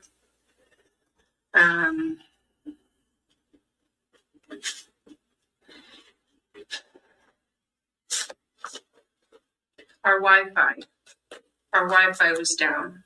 Something I will do when we have crappiest Wi-Fi in our building. I will offer my hotspot. I offered him my hotspot on my phone. Okay. He was one of the only people. He was, in fact, the only person to complain about our Wi-Fi that day. So just to shut him up and not complain or not argue that our Wi-Fi is working fine today, I offered my hotspot. I don't believe he actually did use my hotspot. That's another thing that's Is there a way for you to verify that? Did he take information down for accessing it? No, and that's why I think I don't actually shared it with him. Is there a way to go back and see who you shared your hotspot with? No idea. I don't know. I'm not that techy. We have guys that would be able to tell us that for sure. I don't believe. I want to say there's my entire time as AGM that I have had maybe 3 or 4 guests that I've shared that hotspot with. Can I tell you with Brian one of them? I honestly cannot. But you remember at least offering Yes. it out. Yeah. So you've gone through it, and now you're kind of diverting the emotion from frustration, of being overcharged, mischarged, however that goes. And you guys are diverting that. You discussed this program. Mm-hmm. Who brought up the sheath? That had to have been him. I am not somebody who shares information like that. I did show him a self-defense weapon that I got through self-defense course through martial arts. Okay. And I did show him that, and he kind of just chuckled at it. I said, well, it is the most legal way that I can actually travel with this and keep myself safe. I can bring it on airplanes. I can, whatever. And he kind of just giggled at my self-defense weapon. What is the self-defense weapon? I don't know what it's called. It's got where you can hold your fingers on it, and it's just long, and made out of aluminum. It looks like a stick with rings around it. I know what you're talking about. Yeah, it's kind of pointed on one end. Yeah, it was not, did not have a point on it, but it was a blunt, Yeah. which that's what made it legal for me to carry. Okay, yeah. Yeah, I know what you're talking about. How'd you guys get into that? That's interesting. How did you guys get I into don't, a self-defense I weapon? don't know. I don't know, and that's something that keeps racking my brain. Like, did he fucking actually pull this out? I don't remember him pulling it out. Why would I need to compare my sheath to his sheath? And I cannot remember. Okay. But for some reason, did you pull out and show him your self-defense weapon, you say? He did, Okay. yeah. He chuckled at it. And he chuckled at it. Okay. What sheath was he talking about?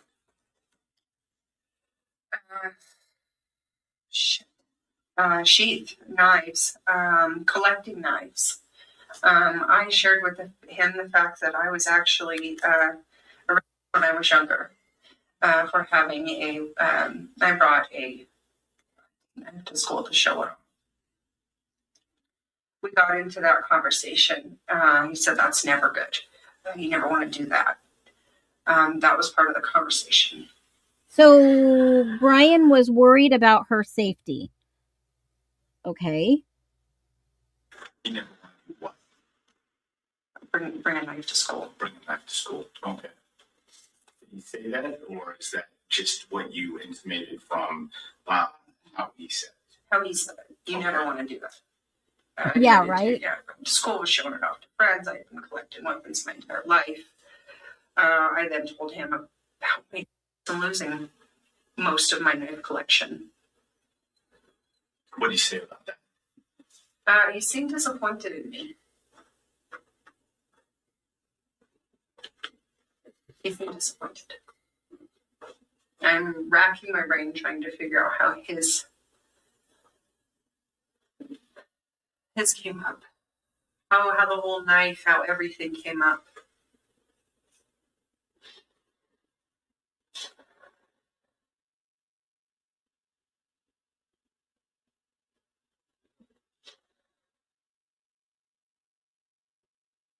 There is a small, very small piece of me that wants to say he had a black sheath. A black sheath. Interesting. And I can't definitively say it, but that's just a black sheath. A black sheath. Well, let's Okay. go back for a second. And as we're talking, little things seem to be surfacing just for helping on recollection. When he walked in and talked to you, he was already checked in at that point in time when you were having the discussion? And what brought that discussion about? Was it him coming down, you calling him? Were you guys at the front desk?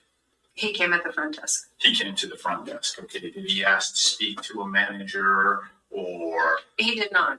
So upon opening, get there, look at the computer, see what's going on, did do everything correctly from the night before. Oh shit. Why do we have a rate change at contractors rate? We already have an immediate problem here. So I was already kind of aware that we had an issue. Okay. Not sure who, what, where, what was going to ensue from it. But he at some point made his way to our desk.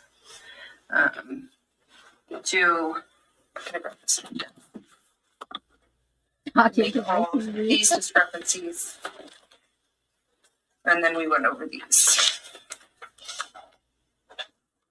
So these are the actual credit card transactions and where they start. Okay, so you're saying from the night before. So I'm assuming he checked in during an evening. And don't let me put words in your mouth, but is that correct? Did he check in during the evening the night before? When you say the night before and he's down in the morning? Yes. Talking to you? The next day. Okay, so he checks in the night before. And then he's down and discussing with you the following morning? No, he's checking with me on B shift. I know, it's a ways back.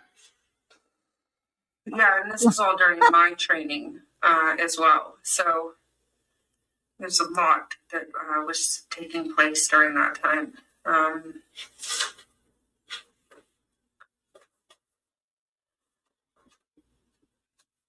Jackson, do I come in on her shift? What is Did I pull a B shift? Did I really should have gone back and looked at scheduling. Do they not have cameras? Which won't be a problem. I can definitely get you guys on scheduling. Yeah, okay. Just presuming when you're saying the night before though. Okay, Yeah, at some as point you're he saying. checks in and then he comes down to the front desk. Does he initially meet with you or are you called in to discuss the discrepancies in the bill? Or so did he meet with another staff member before talking to you?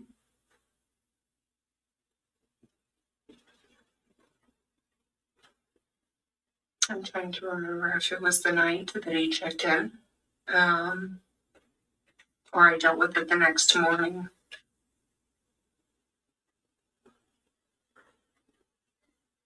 It had to have been the night that I talked to him. And then we had more conversation the next day because I was the one that made those keys. So it had to have been that night, and they rolled over through a night audit. So it had to be 2 conversations that I had with him. Okay, 2 separate conversations Yes. then.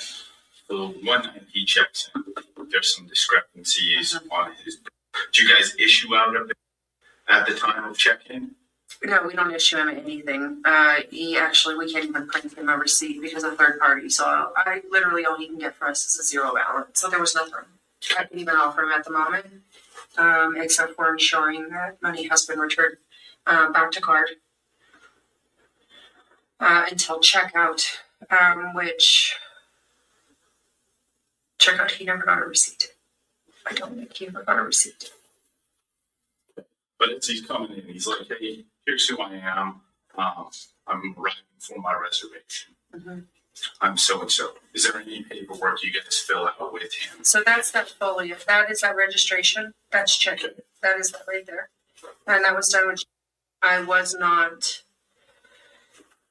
I'm just asking only to try and discover, is this where he notices the discrepancy in the bill? Is when he's initially arriving, checking in, and you guys give him a sheet of paperwork? Because how does he become aware of this discrepancy in payment or charges? That I don't. Yeah, that I don't know where he becomes aware. At what point he becomes aware. He becomes aware when it hit his banking. So it should not have ever hit his banking because it had been prepaid. Right. And now I'm thinking, like, was I there during check-in? Was I with? You Was I standing next to her? Because during my training, unfortunately, Are you even here right now in this interview? I'm sorry, folks. I'm just going to have to ban her. Oh, giggle, giggle, what a mess. I'm the funniest clown, I must confess. Whoopsie! Oh my gosh, it has been a wackadoodle type of day. What is wrong with this ding dong? Is she even sitting there with the investigators for an interview? The reality. I was also training front desk. Well, just in timelining you with where your interactions were, none of this is too terribly important where we're going to be needing this, or at least something we can check on through the system. He becomes aware of this discrepancy. He talks to someone who's obviously upset. At what point in time, what I'm trying to figure out is, at what point in time did you have the interaction with him that night or the following morning? You go to talk to him. What's he wearing when he comes up to you? You're saying the black coat. He always had the same. He always had a black coat on. Was he carrying bags or anything with him at the time? Okay. I was there during check-in.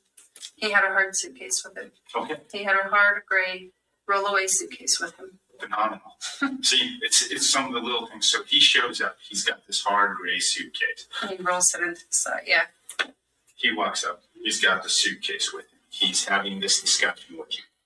The initial point where you discuss the discrepancy. Yeah. And No. Okay. No. So went ahead and ran through. Wow. Thank you. The check-in process. I kind of stood back to the side. I'd been there much longer than me. This was probably literally my first week. on the front desk. So she should have known more about me. Redacted. Redacted. Come on.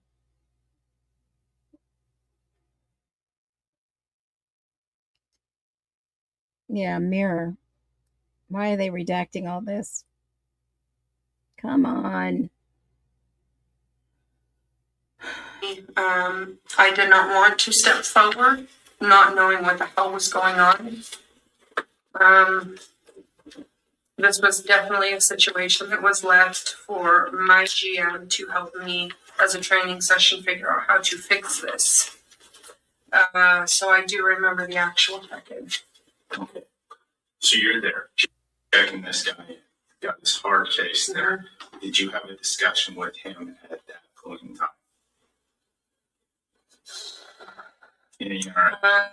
No. There was a hi, how are you? So I dated a guy years and years ago. I was much, much younger. They shared the same nose, and that was the one thing that stuck out in front of me was this guy. Ugh. It's like my ex-boyfriend. Get some parts. So it's probably or possibly the next morning when you have your first real in-depth discussion. You are literally. I go upstairs. He comes downstairs, and that's where everything. So I see him the night before. I apologize. I do see him the night before. Keys are left. We do not see him for the rest of the evening. We don't see anybody for the keys for the rest of the evening. Next day, housekeeper comes to me. What's going on with 207? Doors open. Is the guy leaving? Is he staying? What's going on? Housekeepers will not go in the room, and much so for very many reasons. I go up there, knock, knock, knock. He's standing there, same ass suitcase. He follows me down. This is where our conversations take place. Okay. It's actually at checkout. It is where all of everything has been taken care of, so everything has been fixed. I'm holding the key card while I'm talking to him, pulling them out, throw away the sleeve that has Maddie written on it. Just still holding those keys in my hand. We're still talking, and I'm just still.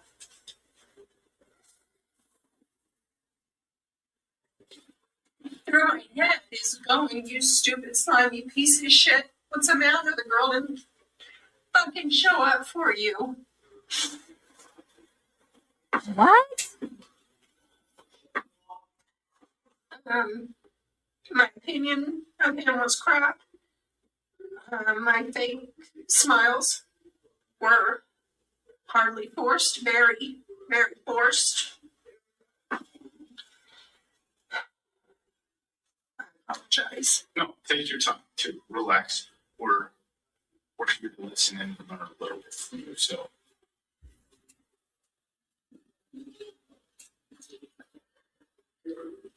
So yeah, it was just pretty much you slimy piece of shit. You know, what'd you come into my hotel for? To cause problems. Piss people off, freak out my housekeepers. And then, just left with a very bad distaste. And the one thing that I really wish that we had our cameras for when he walked out after our night conversation was, I was kind of shell-shocked. So you literally see me looking at the camera going, what the fuck? Yeah. Real quick, yeah. You guys check him in. There's an interaction. He's got a hard case. He leaves. He comes back upon check following morning. You guys go into this discussion about the sheet. And I'm just trying to nail this down. I don't mean to keep repeating this. You for some reason pull out your defensive tool and are talking to him about it. You guys discuss the knives. your husband, ex-husband, He carried. took, That's how that's how my weapon came out. He always carried. he always carried. That's what he said. What? I want to say sheath. I cannot recall seeing a weapon. For some reason, black comes out in my head. I don't recall seeing a weapon, and I reach in mainly under my front desk, which is where my purse is on camera. And I pull out, this is what I always carry. My sheath stays at home. Okay. But he brings it up that he always carries. He always carries. Do you remember why he brought up he always carries? I do not. I do not. And it's something that has just been battling me and battling me. And I wake up this morning to the news footage of a sheath. So. When did you learn about that? It was this morning. I don't know, my fiance had said something to me. They found blood on a sheet. Of course, they found blood on a sheet. Yeah, he was in the house. I mean, come on. And then I was watching the news, and it was not a sheet. It was a sheath. And that's when everything started coming back to me. Sheath. Like, little bits and pieces were there that did not make sense. And for some reason, seeing sheath on the TV screen, and it just started rolling through my head. And again, my sheath was just so much more better than yours. So I wasn't even interested in even talking to you about what you're carrying or what you're doing anymore. This guy caused so many issues. I'm done. Okay, we're not even halfway through with this interview, and I just have to say, this woman has got to be BTC. Oh, wait. BSC. Batshit crazy. This is wild. I mean, it sounds like we didn't give a crap about what he was talking about. She's angry. Yes. Can I really fucking shut up? No, we're affected by many things in this world. And there's all the day to day. You never expect to be in a situation where you're sitting here and discussing something like this with us. Relax, and that's okay. Think about the amount of information we're working through right now. Oh, God. And it's just slow, and it's a process. Let's step back again. Real quick. You guys are there the night he's checking in. You're standing back because he's having the discussion, and I apologize. Her name keeps coming and going because I've been dealing with is checking in. At what point in time did he bring carbs for leaving for Madison? It was later that evening. And then he ended up leaving. Later that evening, so it wasn't a pawn check. It was not a pawn check-in. It was later on. Okay. He came back to the desk, and that's when he said he was going somewhere. He did tell me. I don't know. I don't remember. He has a friend that's coming. I need you to let her know it's okay to go in the room. Do I need to check driver's license? Yes, please. Like, I mean, it's just something we do. Okay.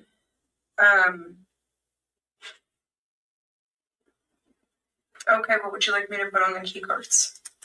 Her name is Madison. Never a last name. No, that's my niece's name. Well, Maddie. Actually, that's what my niece goes by too. Thank you, sir. And same spelling. M-A-D-I. M-A-D-I. Is that what he said? That's what I had said. So that's what I had wrote down on the key card. Okay. M-A-D-I. Yeah. Yeah. The name is my niece's, so. Did he mention anything about a time she would be in or where she was coming from? Is there any conversation on Maddie? Just that she was a really good friend. I have a really good friend coming to visit me. Let her in the room, let her have the keys.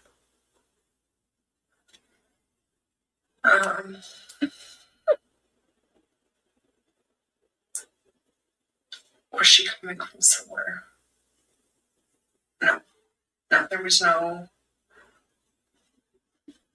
where she'd be coming from. It was just she was coming. Okay. She was coming for him. And this did stick out. Maddie, like that kind of is coming for me. She's coming here to see me. Like this very empowering way of she's coming to see me. Which was where my she didn't come to fucking see you, Dick. Came from way back. This is bizarre. So when do you recall, I know this happened back in, late June, early July. When do you recall remembering that you had made a room key for him about Maggie? I want to say probably about 3 or 4 days after I realized he was a guest. Okay. So his picture was aired on TV. And it was immediate. I know that motherfucker. You are the greatest of all time.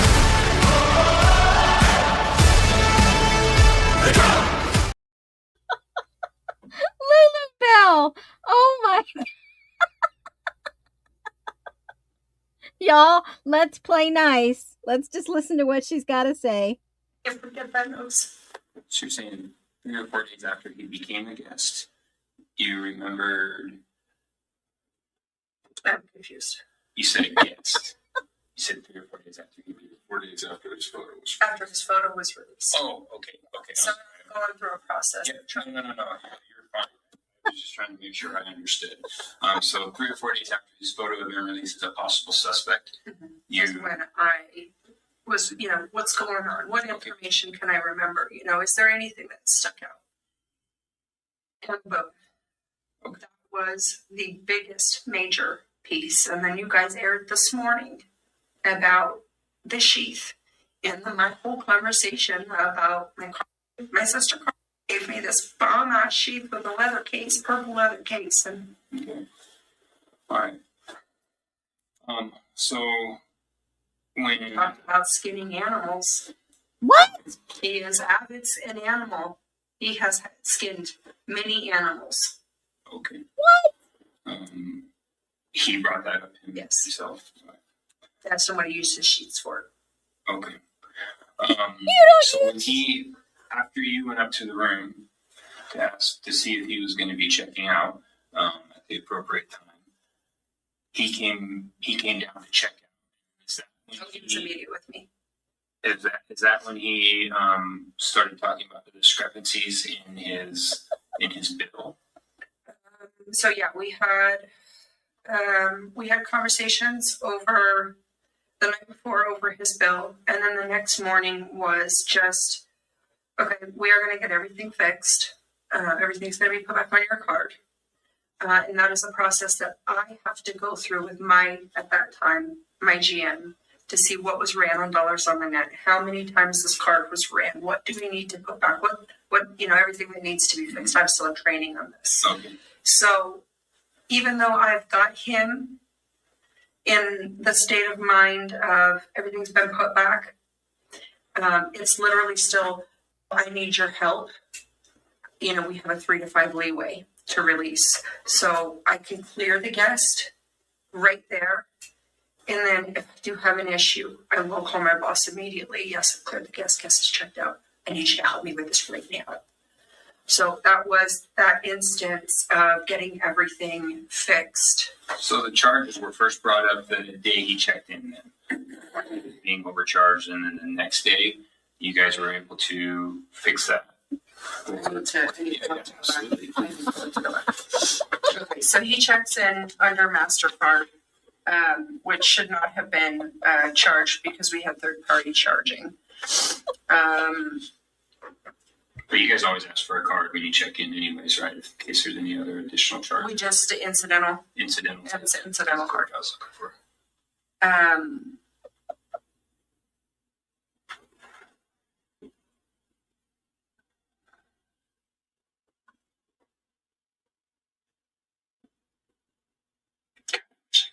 to cameras. I may have walked away from GM at this moment and done something else because this is another thing that I don't remember is the process where she changes his rate and makes the corrections.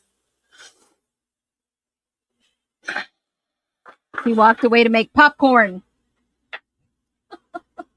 Actually, it looks like the corrections were next day. One of the things would be fixed is Next day. Yes, after midnight. No, actually, we do it right then and there. But because I did not know how to fix this, it had to be. I had to wait for my GM, who was not answering at all, which is common.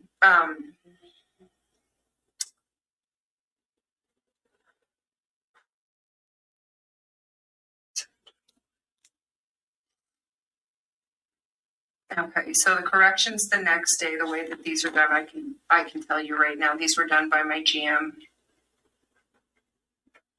Just the breakdown on them and the taxes that were added. This is something that I still hadn't learned by the state. So at some point he met with my GM. No, yeah. That's my GM. And who's the GM?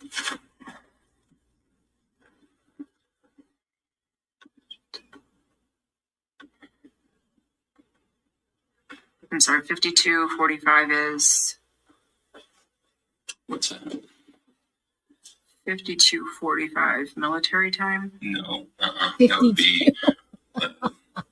I would assume a price or something. 5245 isn't military.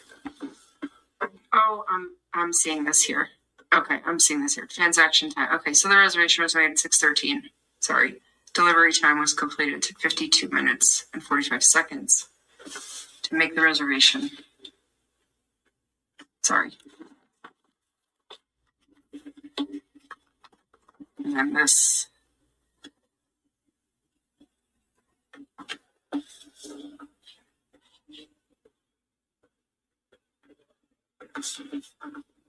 This one's correct. Ah, now that makes sense. Oh my God, that makes sense. Caleb, you freaking got the goat. You are the greatest of all time.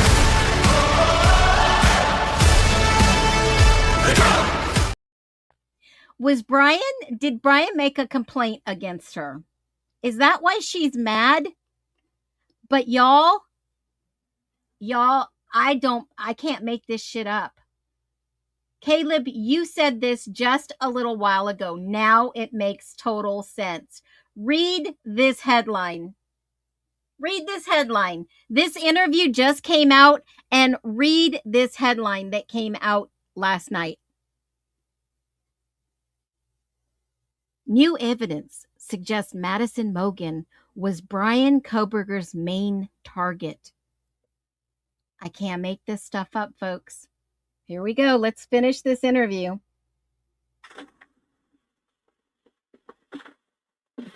Friday.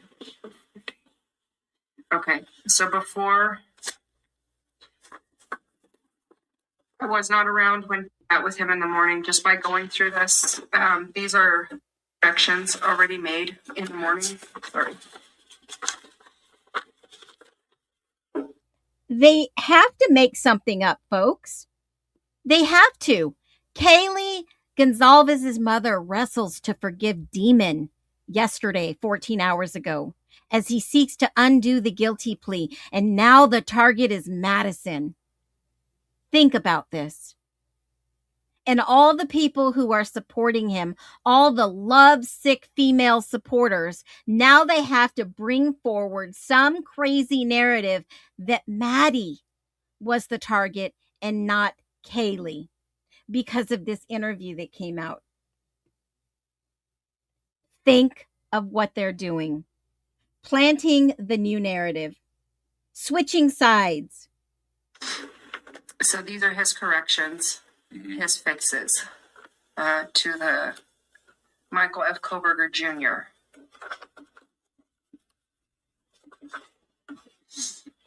And that was the card that was used, and then. Yes, there was.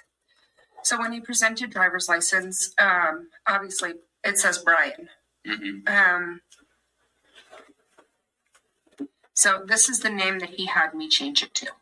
And remember, Cy Ray absolutely wasn't it him that accidentally slipped and said Mike? Wasn't it him that said Mike? Yeah. I hope someone's paying attention out there. It's only going to take one person. That he was a junior. We did get into a conversation that he had two first names, Michael Brian, Brian Michael. Okay.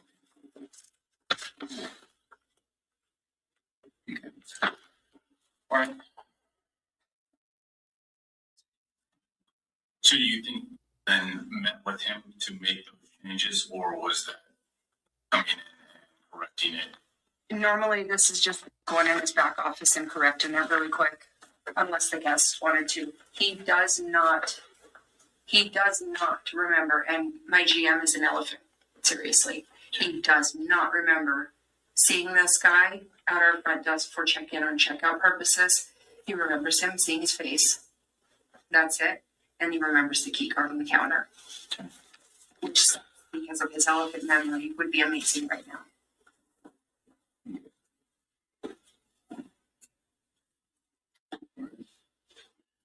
Last little things from me, I guess. Who was around during all of these discussions you had? Did you have anyone around when you guys were discussing the feeds, the knives, other such things, or was it just you and him? You know, we always had people around. I was not alone up there with him. That made me feel secure. Yep, exactly. You are the greatest of all time.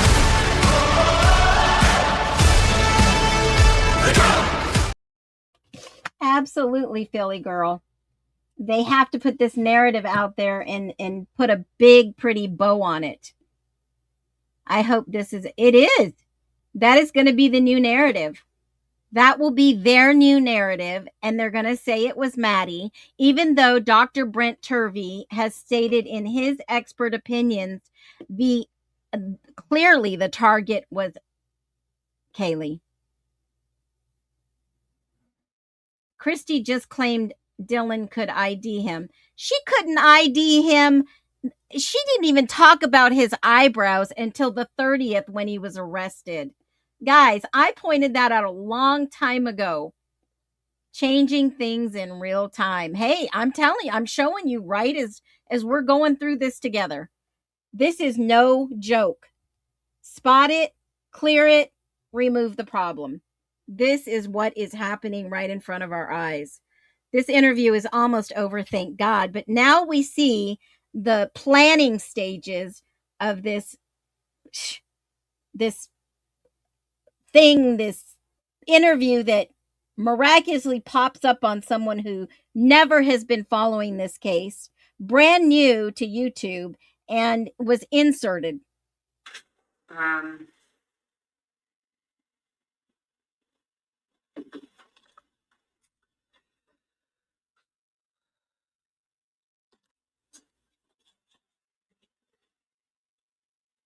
I did. I had a housekeeper that passed, and all my housekeepers called it my butt plug. Someone's asked me why I brought my butt plug out. I don't know who. Okay. A housekeeper. One of the housekeepers, though, when you were bringing out your defensive. I was just, yeah. Okay. Why is the butt plug out for? We had a conversation about defensive weapons, and he collects sheets. And when you were there and you were assigning keys for Matt, who was there? Hearing that? Just him.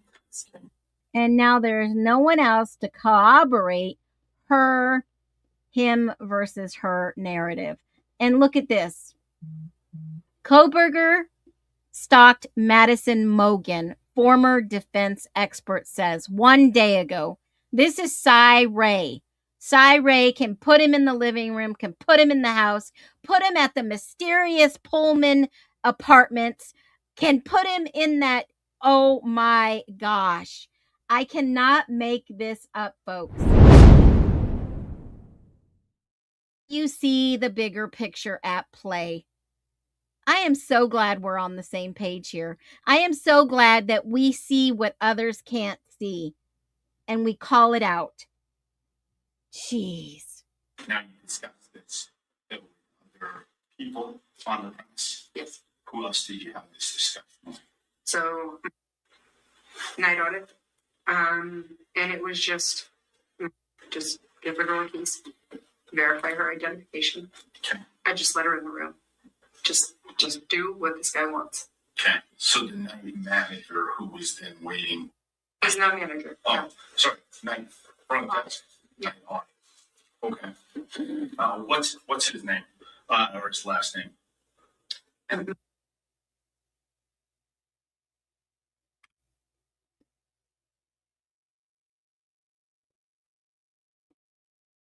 Redacted. I believe. Oh, that's great. Yeah. Did you know had any interactions with Brian as well? He does not have any recollection of having even seen him come back that night. There was nothing that ever came out of those key cards. Never seen him come back that night. But he was aware he had a discussion with you. He had a discussion with me and was aware, do not argue. This is what he wants, just do what he wants. Like we try to kiss cats' asses when they are. Okay. Now, just a day ago in this article on MSN, it seems like Cy Ray believes there was a party that Madison and Koberger were both at. The data shows before the murders, he thinks that Koberger was stalking Madison Mogen, Enton explained on the interview we did yesterday. Cy's theory, his new theory, allegedly, is that Koberger went to the house to kill just Mogen, but didn't realize Kaylee would be in her bed. Allegedly, per DM, she was running the stairs. She was on the second floor. And that the other roommates would be awake. They were all awake. Hello. This is just like the hit piece on me. It is disgusting. I agree. It's okay. It's all going to come out in the wash. It will all be exposed. The little lies, the little shit, the little plan in place. It'll be exposed. Just please. Because we don't know who the next person is going to show up and say, oh yeah, this person was an asshole too. So just please be very nice. Please pass the keys on. She fucked up. Get there the next morning. I still see the audit keys, the keys that rolled through audit. Actually, I got there at 9. Got there at 6 something. He saw the keys prior to me. So even when I got there, they still had been there. He's still in house. We still have him in house. So she never came. But she never came. And that's the feelings that came out right at the end of that. And it made me feel good. It really, I'm not kidding. I'm not gonna lie. I was kind of like you're a douche. And she didn't show up for you. But both of them and are aware of these keys. They're very aware. Okay. So has said, and same as please reach out. Okay. We got contact information. Well, I got you. I'm gonna get the private. Yeah. Yeah, this interview is wild. There was another one. This is someone else front desk. This interview's short. It's about 6 minutes. Let's listen to this guy. Hello, is this you? Yes. Yeah, this is Detective Powell with the Idaho State Police. Hi, how are you? I apologize. I just hung up on you when you tried to call. Yes, ma'am. Like, Idaho is the state. Okay, yeah.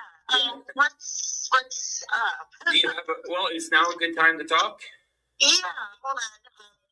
just go where it's a little quieter so I can hear you. So, yeah, what's going on? So I'm a detective with the Idaho State Police. I have my partner here, Detective Schwecke, as well. We just wanted to talk. Were you a current employer of the Quality Inn Hotel in Pullman, Washington? I was. A former. I didn't mean to say current. I meant former. Yeah, no, I was. Okay. About what time? What were the times that you worked there? Hold on 1 second. Okay. Not on the front desk. From 3:30 to about 11:30 at night. Okay. What were the dates that you were employed by them? You know, I can't remember exactly. It was during the summertime. This 2022.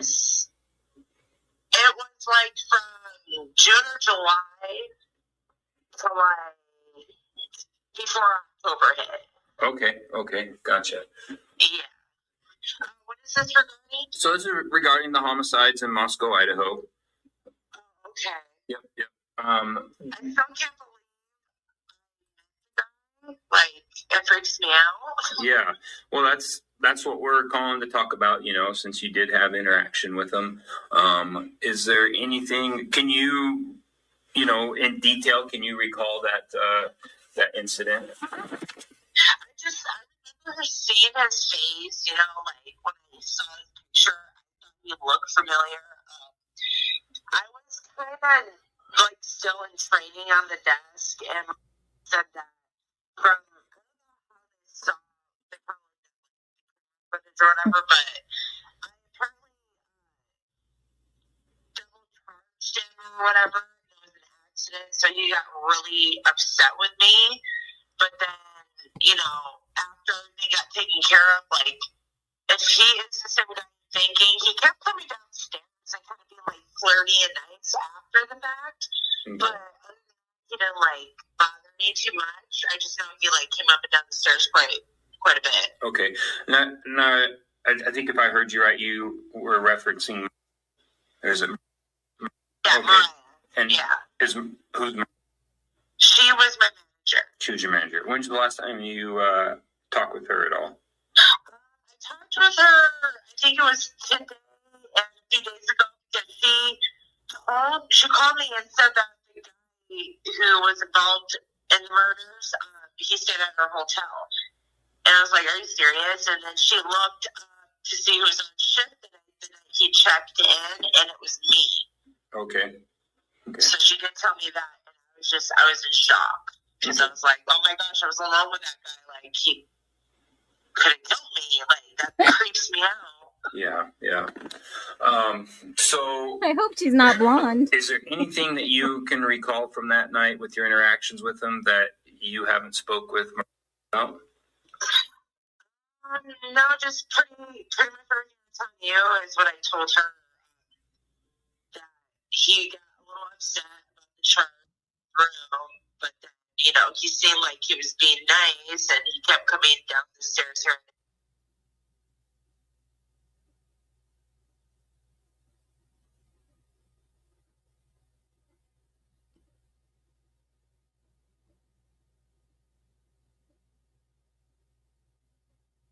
They redacted.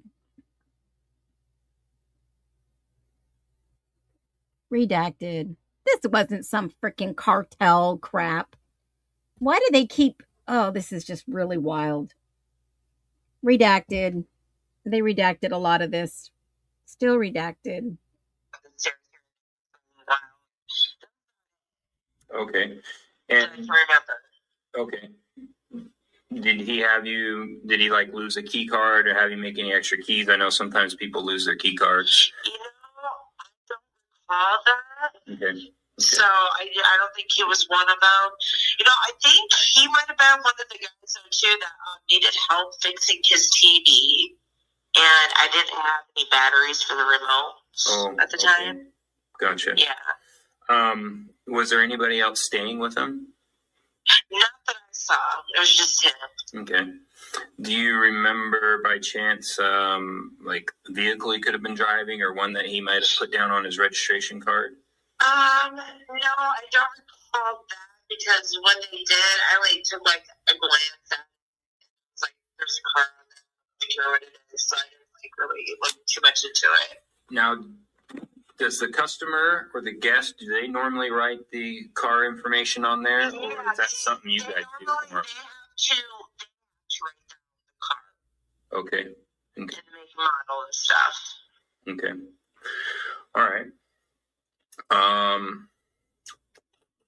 Do you remember him asking any questions like, requesting you guys to make a card for a visitor at all, or was he expecting any visitors? He was standing there to me. Okay. Who was your guys' night audit that night? So it could have been between two people. It could have been. Okay. Just depending on when it was and what day I was working, it was between those two that would switch on and off with each other. Okay, gotcha. All right. When you stayed at the hotel, is that when the murders happened? No. Okay. No. Do you have any more questions? So if we have any more questions that we think you might be able to help us out with, is it okay if I call you at this number? Yeah, no problem. Okay. Well, I appreciate it, and thank you for your time today. Yeah, so I mean, obviously they're going to call and they're going to verify to see if everything is legit to what the lady just said, the manager. Wow, crazy. I don't know about this, you guys. I don't know about what we've heard today from the professor with the plan, and then the Quality Inn. Wild, just some wild stuff. Well, we've heard it all here today, and I'm just going to say it once again. This was a personal, very personal killing in Moscow. I don't think it had really anything to do with the drug cartel. It might have just been happening at the same time, but I think somebody was a confidential informant and they were out to get the person who was going to rat what was going on. That's as simple as it gets, folks. Occam's razor, the simplest answer is the answer. If there was something else going on, I'm sure there was a parallel investigation. So until tomorrow, which we are going to have an amazing Freedom Friday, and I'm going to have a double header tomorrow. If you can join in, I am going to be reviewing the Lindsay Clancy trial and all the discrepancies. And yes, she is only being held accountable and on trial. She has already admitted to doing this horrible thing to her kids, but they are trying to make her legally responsible, criminally responsible, which I don't even think she might be. This is another case of freaking wrongdoing. Y'all be well. Never stop looking for answers. Always keep thinking for yourself. And one thing I will say, you guys are flipping amazing. My mods are amazing. Let's give it up for the mods. Drop a 1 if you enjoyed this stream. Oh, you know what? I wanted to debunk if Brian was doing any investigation. And hang on here, we'll do a real deep dive real quick. Was Brian maybe we'll cover it tomorrow on Freedom Friday. Let's do a live dig. Was Brian covering any burglaries in the area? Not anything dealing with sexual assaults, like he told the professor he wasn't interested in. He was interested in the criminal side of burglary. We'll talk about this tomorrow. I'll gather some facts and we will debunk the fiction and the rumors. Y'all have a fantastic night. He's innocent, and it's up to the state to bring evidence and a jury to decide if that's different. Essentially convicted in the media. You don't have to read but a few articles to see how negative they are about him. He has a right to have this information withheld, brought out in public, so that people can see it's not this neat little package. So people can start to wonder if Brian's innocent. Your Honor, Brian is innocent. They call it the August effect. A quiet pull, a heart's compass, finding its gravitation. A promise whispered to the future.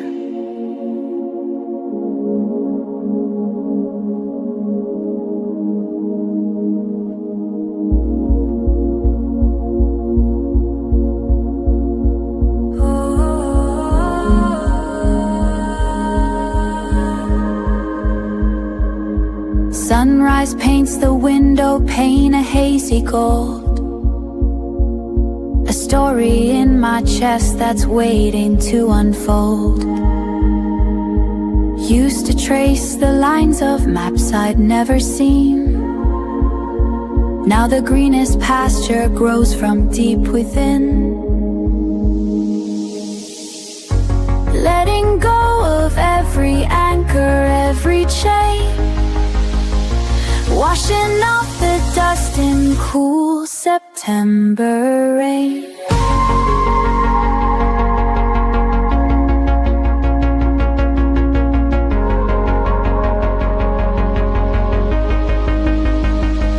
This is the freedom, wild and new, the future calling, breaking through. A heart's true north, the sky of blue.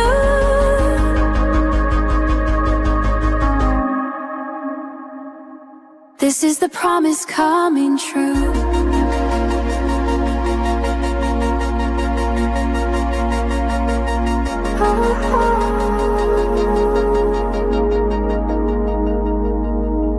The road ahead is unwritten, vast and wide. No need to run, no reason left to hide. Every step a choice, every breath my own. On this open field of chances I have sown.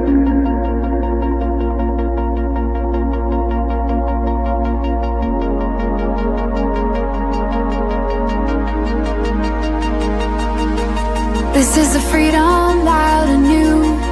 The future calling, breaking through. A heart's true north, a sky of blue. This is a prominent truth.